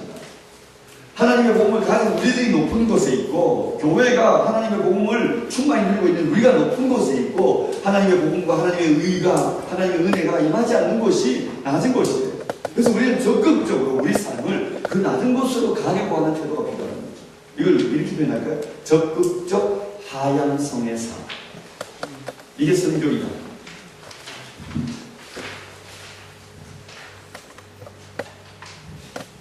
여러분, 그래서 이제 우리는 배움 운동에 있어서 참 중요한 것은 진짜 예수 제자가 되는 이야기입니다. 제자도의 세 부가 복음의 가시성에 대한 문제이란 말은 이제 복음을 우리가 전하는 것에는 귀를 막았어요. 복음을 보여주는 시대입니다. 그래서 이제 복음을 보여줘야 된다는 겁니다. 직업 소명과 선교 소명을 분리했는데 이제는 여러분 단순히 해외로 가자는 선교 소명은 이제는 안 통하는 시대가 됐습니다. 왜냐하면 우리 젊은이들은 더 이상 그게 동의하지 않습니다. 왜냐하면 선교 한국이 그동안 가느냐 보느냐 갈 사람을 모으는 것이었어요. 그동안에는 청년들이 반응하지 않습니다. 왜요? 사실 그렇습니다. 이제는 먹고 사는 문제가 너무 중요한 시대가 되었기 때문입니다. 그러나 이 이야기가 타락하거나 신앙의 헌신 정도가 낮아졌다고만 말할 수 없습니다. 왠지 아십니까? 우리 삶의 자리가 선교지이기 때문에 우리가 하는 일이 선교가 되고 있기 때문에 이제는 우리가 하는 일을 통해 선교로 가야 합니다. 그리고 이제 우리 모든 교회, 우리 성도들이 다 선교사라는 구체적인 방법론이 바로 이 비즈니스 에즈 미션이라는 선교적 개념의 일환입니다. 한국 교회 안에는 중고령 퇴직 인구가 잠재적으로 엄청나게 많기 때문에 우리 한국 교회는 이 일을 전 세계 안에 흩어보낼 때 이 역량을 가지고 우리가 살며 선교할 수 있는 장들이 어마어마하게 많다는 것입니다. 사실 우리 교회, 여기 우리 기자단에도 중고령 퇴직 인구들이 여러분 세컨 하프타임, 두 번째 내 인생의 걸음을 선교 현장에서 여러분 여기서 하나 거기서 하나 똑같은 이야기인데 여러분 도리어 여기서 먹고 사는 이야기를 가지고 그 동네에서 우리가 함께 거기서 복음 전하며 살기를 결정한다면 스스로 자비당할 뿐 아니라 그들과 함께 먹고 사는 이야기, 복음 전하며 사는 이야기가 시작될 수 있는 것입니다. 우리 모두의 선교 이야기입니다. 선교사들만 아닙니다. 시간 될 때 일주일, 열흘 정도의 시간을 내어서 비전 트립 하는 정도의 이야기, 그 소극적 헌신 이야기에 여러분 선교 이야기를 거기다 맞추지 마십시오. 여러분 이제 그 이야기는 더 나은 선교 현장, 타문화 속에 나도 살 수 있다는 자신감과 확신을 얻고 그 현장에 대한 이해를 풍성히 하기 위해 그 땅을 자주 밟는 것은 필요로 할 뿐 실제로 내가 가기 위한 준비자거든요. 누구를 보내기 위한 징검다리 정도에서 여러분 나는 기도할 수 있고 나는 성경구를 하기 위해 내 그 땅으로 간다. 이제는 그런 비전 트립은 필요 없습니다. 우리가 가는 이야기입니다. 여기에 머무는 이야기나 거기 머무는 이야기가 똑같은 이야기예요. 왜냐하면 여기도 다문화, 다민족 국가가 됩니다. 믿으시나요? 네. 여기서 사는 것이 더 많은 비용을 필요로 합니다. 여기서도 영어를 써야 될 수 있습니다. 여기서 먹고 입고 자는 이야기가 다 똑같은 겁니다. 거기서 먹고 자는 이야기가 더 똑같은 이야기입니다. 똑같은 것을 먹고요. 똑같은 삶의 이야기. 그러면 한 걸음 더 적극적 마음을 가지고 복음이 없는 땅에 나갈 필요 없고 여러분이 우리 다 갈 수 있는 꼭 해외로만 가라는 거예요. 오늘도 여전히 복음이 없는 곳은 우리 필요한다면 여러분 곳곳에 우리 지역사회 곳곳에도 우리가 들어가야 될 곳이다. 선교 이야기. 그래서 여러분 재작년부터 이런 이야기가 우리 한국에 시작돼서 이미 이야기는 8회를 지났고요. 전 목적에서 작년에 오셨고 작년에 제가 봤을 때 여러분에게 이 이야기를 전했습니다. 여러분 교회에서는 한 번도 안 오셨죠? 네. 여러분 이제는 오셔야 해요. 이게 뭔 얘기냐면 선교 개념이 어떻게 바뀌고 있는 것에 대한 인식이 필요하고 새로운 도전에 대한 반응이 필요한 것입니다. 이건 정말 중요한 일입니다. 이건 제가 하고 있는 단체 이야기가 아닙니다. 저희 나우미션은 여기에 속한 한 단체일 뿐입니다. 네. 그리고 제가 이 전체 이야기의 사무총장으로 일하고 있기 때문에 한국 선교계의 새로운 전환과 여러분 이 변화의 이야기에 여러분에게 제가 와서 여러분하고 나누고 있는 것은 굉장히 중요한 타이밍에 굉장히 중요한 이야기를 여러분에게 사실 던집니다. 네. 여러분 2014년 작년에 우리 1000명 정도 정신건강체육대가 950명 됐고요. 1000명이 넘는 모임이 있었어요. 여러분 참 재밌는 것은 이런 변화의 이야기 속에 20대, 30대가 여러분 62%가 작년에 왔다는 것입니다. 이건 정말 참 놀라운 이야기입니다. 그 이후에 젊은이들이 모이기 시작했고요. 이 젊은이들이 이렇게 모이면서 이들이 새로운 창업 이야기를 펼치고 있는 것은 너무너무 놀라운 일입니다. 네. 영상입니다. 한번 잠깐 보고 제가 마무리하겠습니다. 작년에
인천 중구에 있는 한국 뉴욕 주입대인데요. 뉴욕으로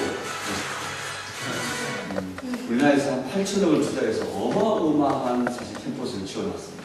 송도를 이제 국제도시를 만들면서. 근데 외국 대학이 거기 한 4개 정도 들어갔습니다. 그중에 뉴욕 주입대가 있는데요. 뉴욕 주입대는 사실 크리스천 학교가 아닙니다. 근데 그 학교의 총장이 사실 장로입니다. 그리고 거기는 하나님의 숨은 비밀이 있는데 선교사들이 대부분 선교지에서 사실 학생들을 보내줘요. 그러다 보니 그 아이들의 장학금이 교회에서 많이 나와요. 그리고 저희들 단체들이 창업하는 비즈니스맨들이 많이 계시니까 장학금들이 이쪽으로 들어갈 수 있고 얘들이 취업을 할 수 있는 계기도 있어요. 그래서 저희들과 함께 공동주체 형식으로 올해 하게 됐습니다. 그동안은 교회에서 했는데 올해는 한번 일단 요 주일에서 한번 보자 이렇게 했는데 네, 굉장히 은혜로운 시간들이 될 수 있을 것이다 이렇게 얘기했고요. 6월 25일 뒤에 많이 좀 이런 걸 보시고 관심을 가져주시면 참 좋을 것 같고요. 목회자와 교회 이야기에서 이제 선교는 평시도와 세상 이야기로 선교의 전환점입니다. 비선교지 선교지에 나누지 않고 우리 모두가 선교시 선교지라는 관점으로 바뀌어간다. 사는 거 전하는 거 다른 이야기인데 이제는 사는 거 전하는 게 같은 이야기다. 보내는 사람, 갖는 사람이 있는 구조에서 이제 모두가 자기 곳으로 부름받은 것이다 라는 이야기. 여러분, 분리와 구별, 다시 말하면 세상은 저기고 교회는 여기 있다 이야기가 아니고 우리가 세상 안으로 들어가는 선교 이야기다. 겁니다.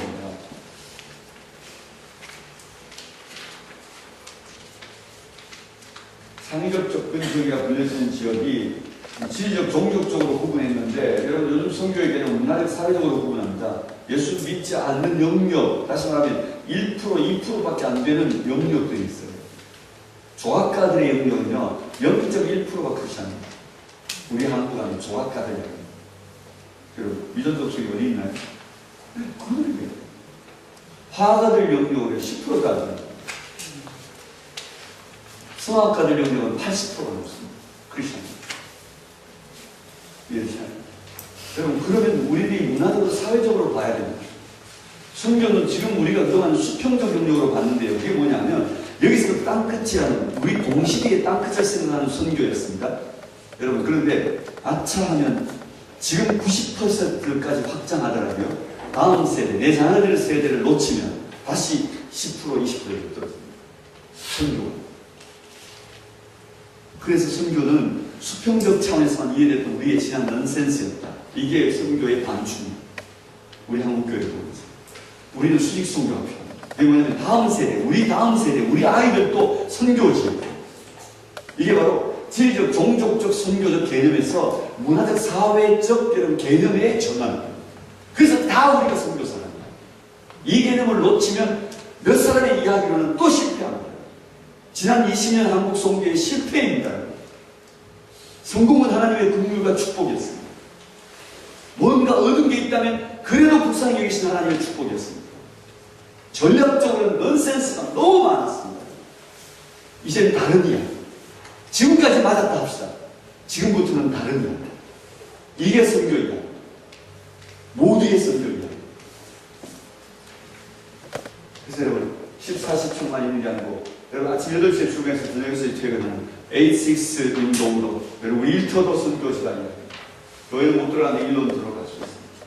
교회는 못 세우는데 기업은 세우고 선교사는 못 가는데 비즈니스는 갑니다. 어디는 갑니다. 그래서 여러분 1000가지 열매가 올리브나무가 같다. 선교는 1000가지 열매가 정말 많다. 그리고 오랫동안 이루어지는 일입니다. 올리브나무가 3년 만에 열매를 맺기 시작하는 다른 나무처럼 근데 3년부터 30년까지 열매가 별로 안 된대요.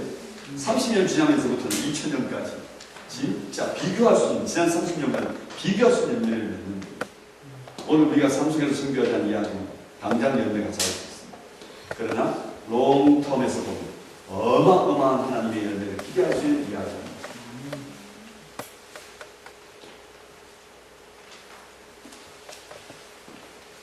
네, 오늘 여기까지 하겠습니다. 네, 그럼 제가 쉬지도 않고 막 달려서 10분 늦게 끝마쳤습니다. 네, 다음에 꼭 오게 되면 시간 정확하게 지키고 쉬는 시간도 또 드리도록 하겠습니다. 여러분 고맙습니다.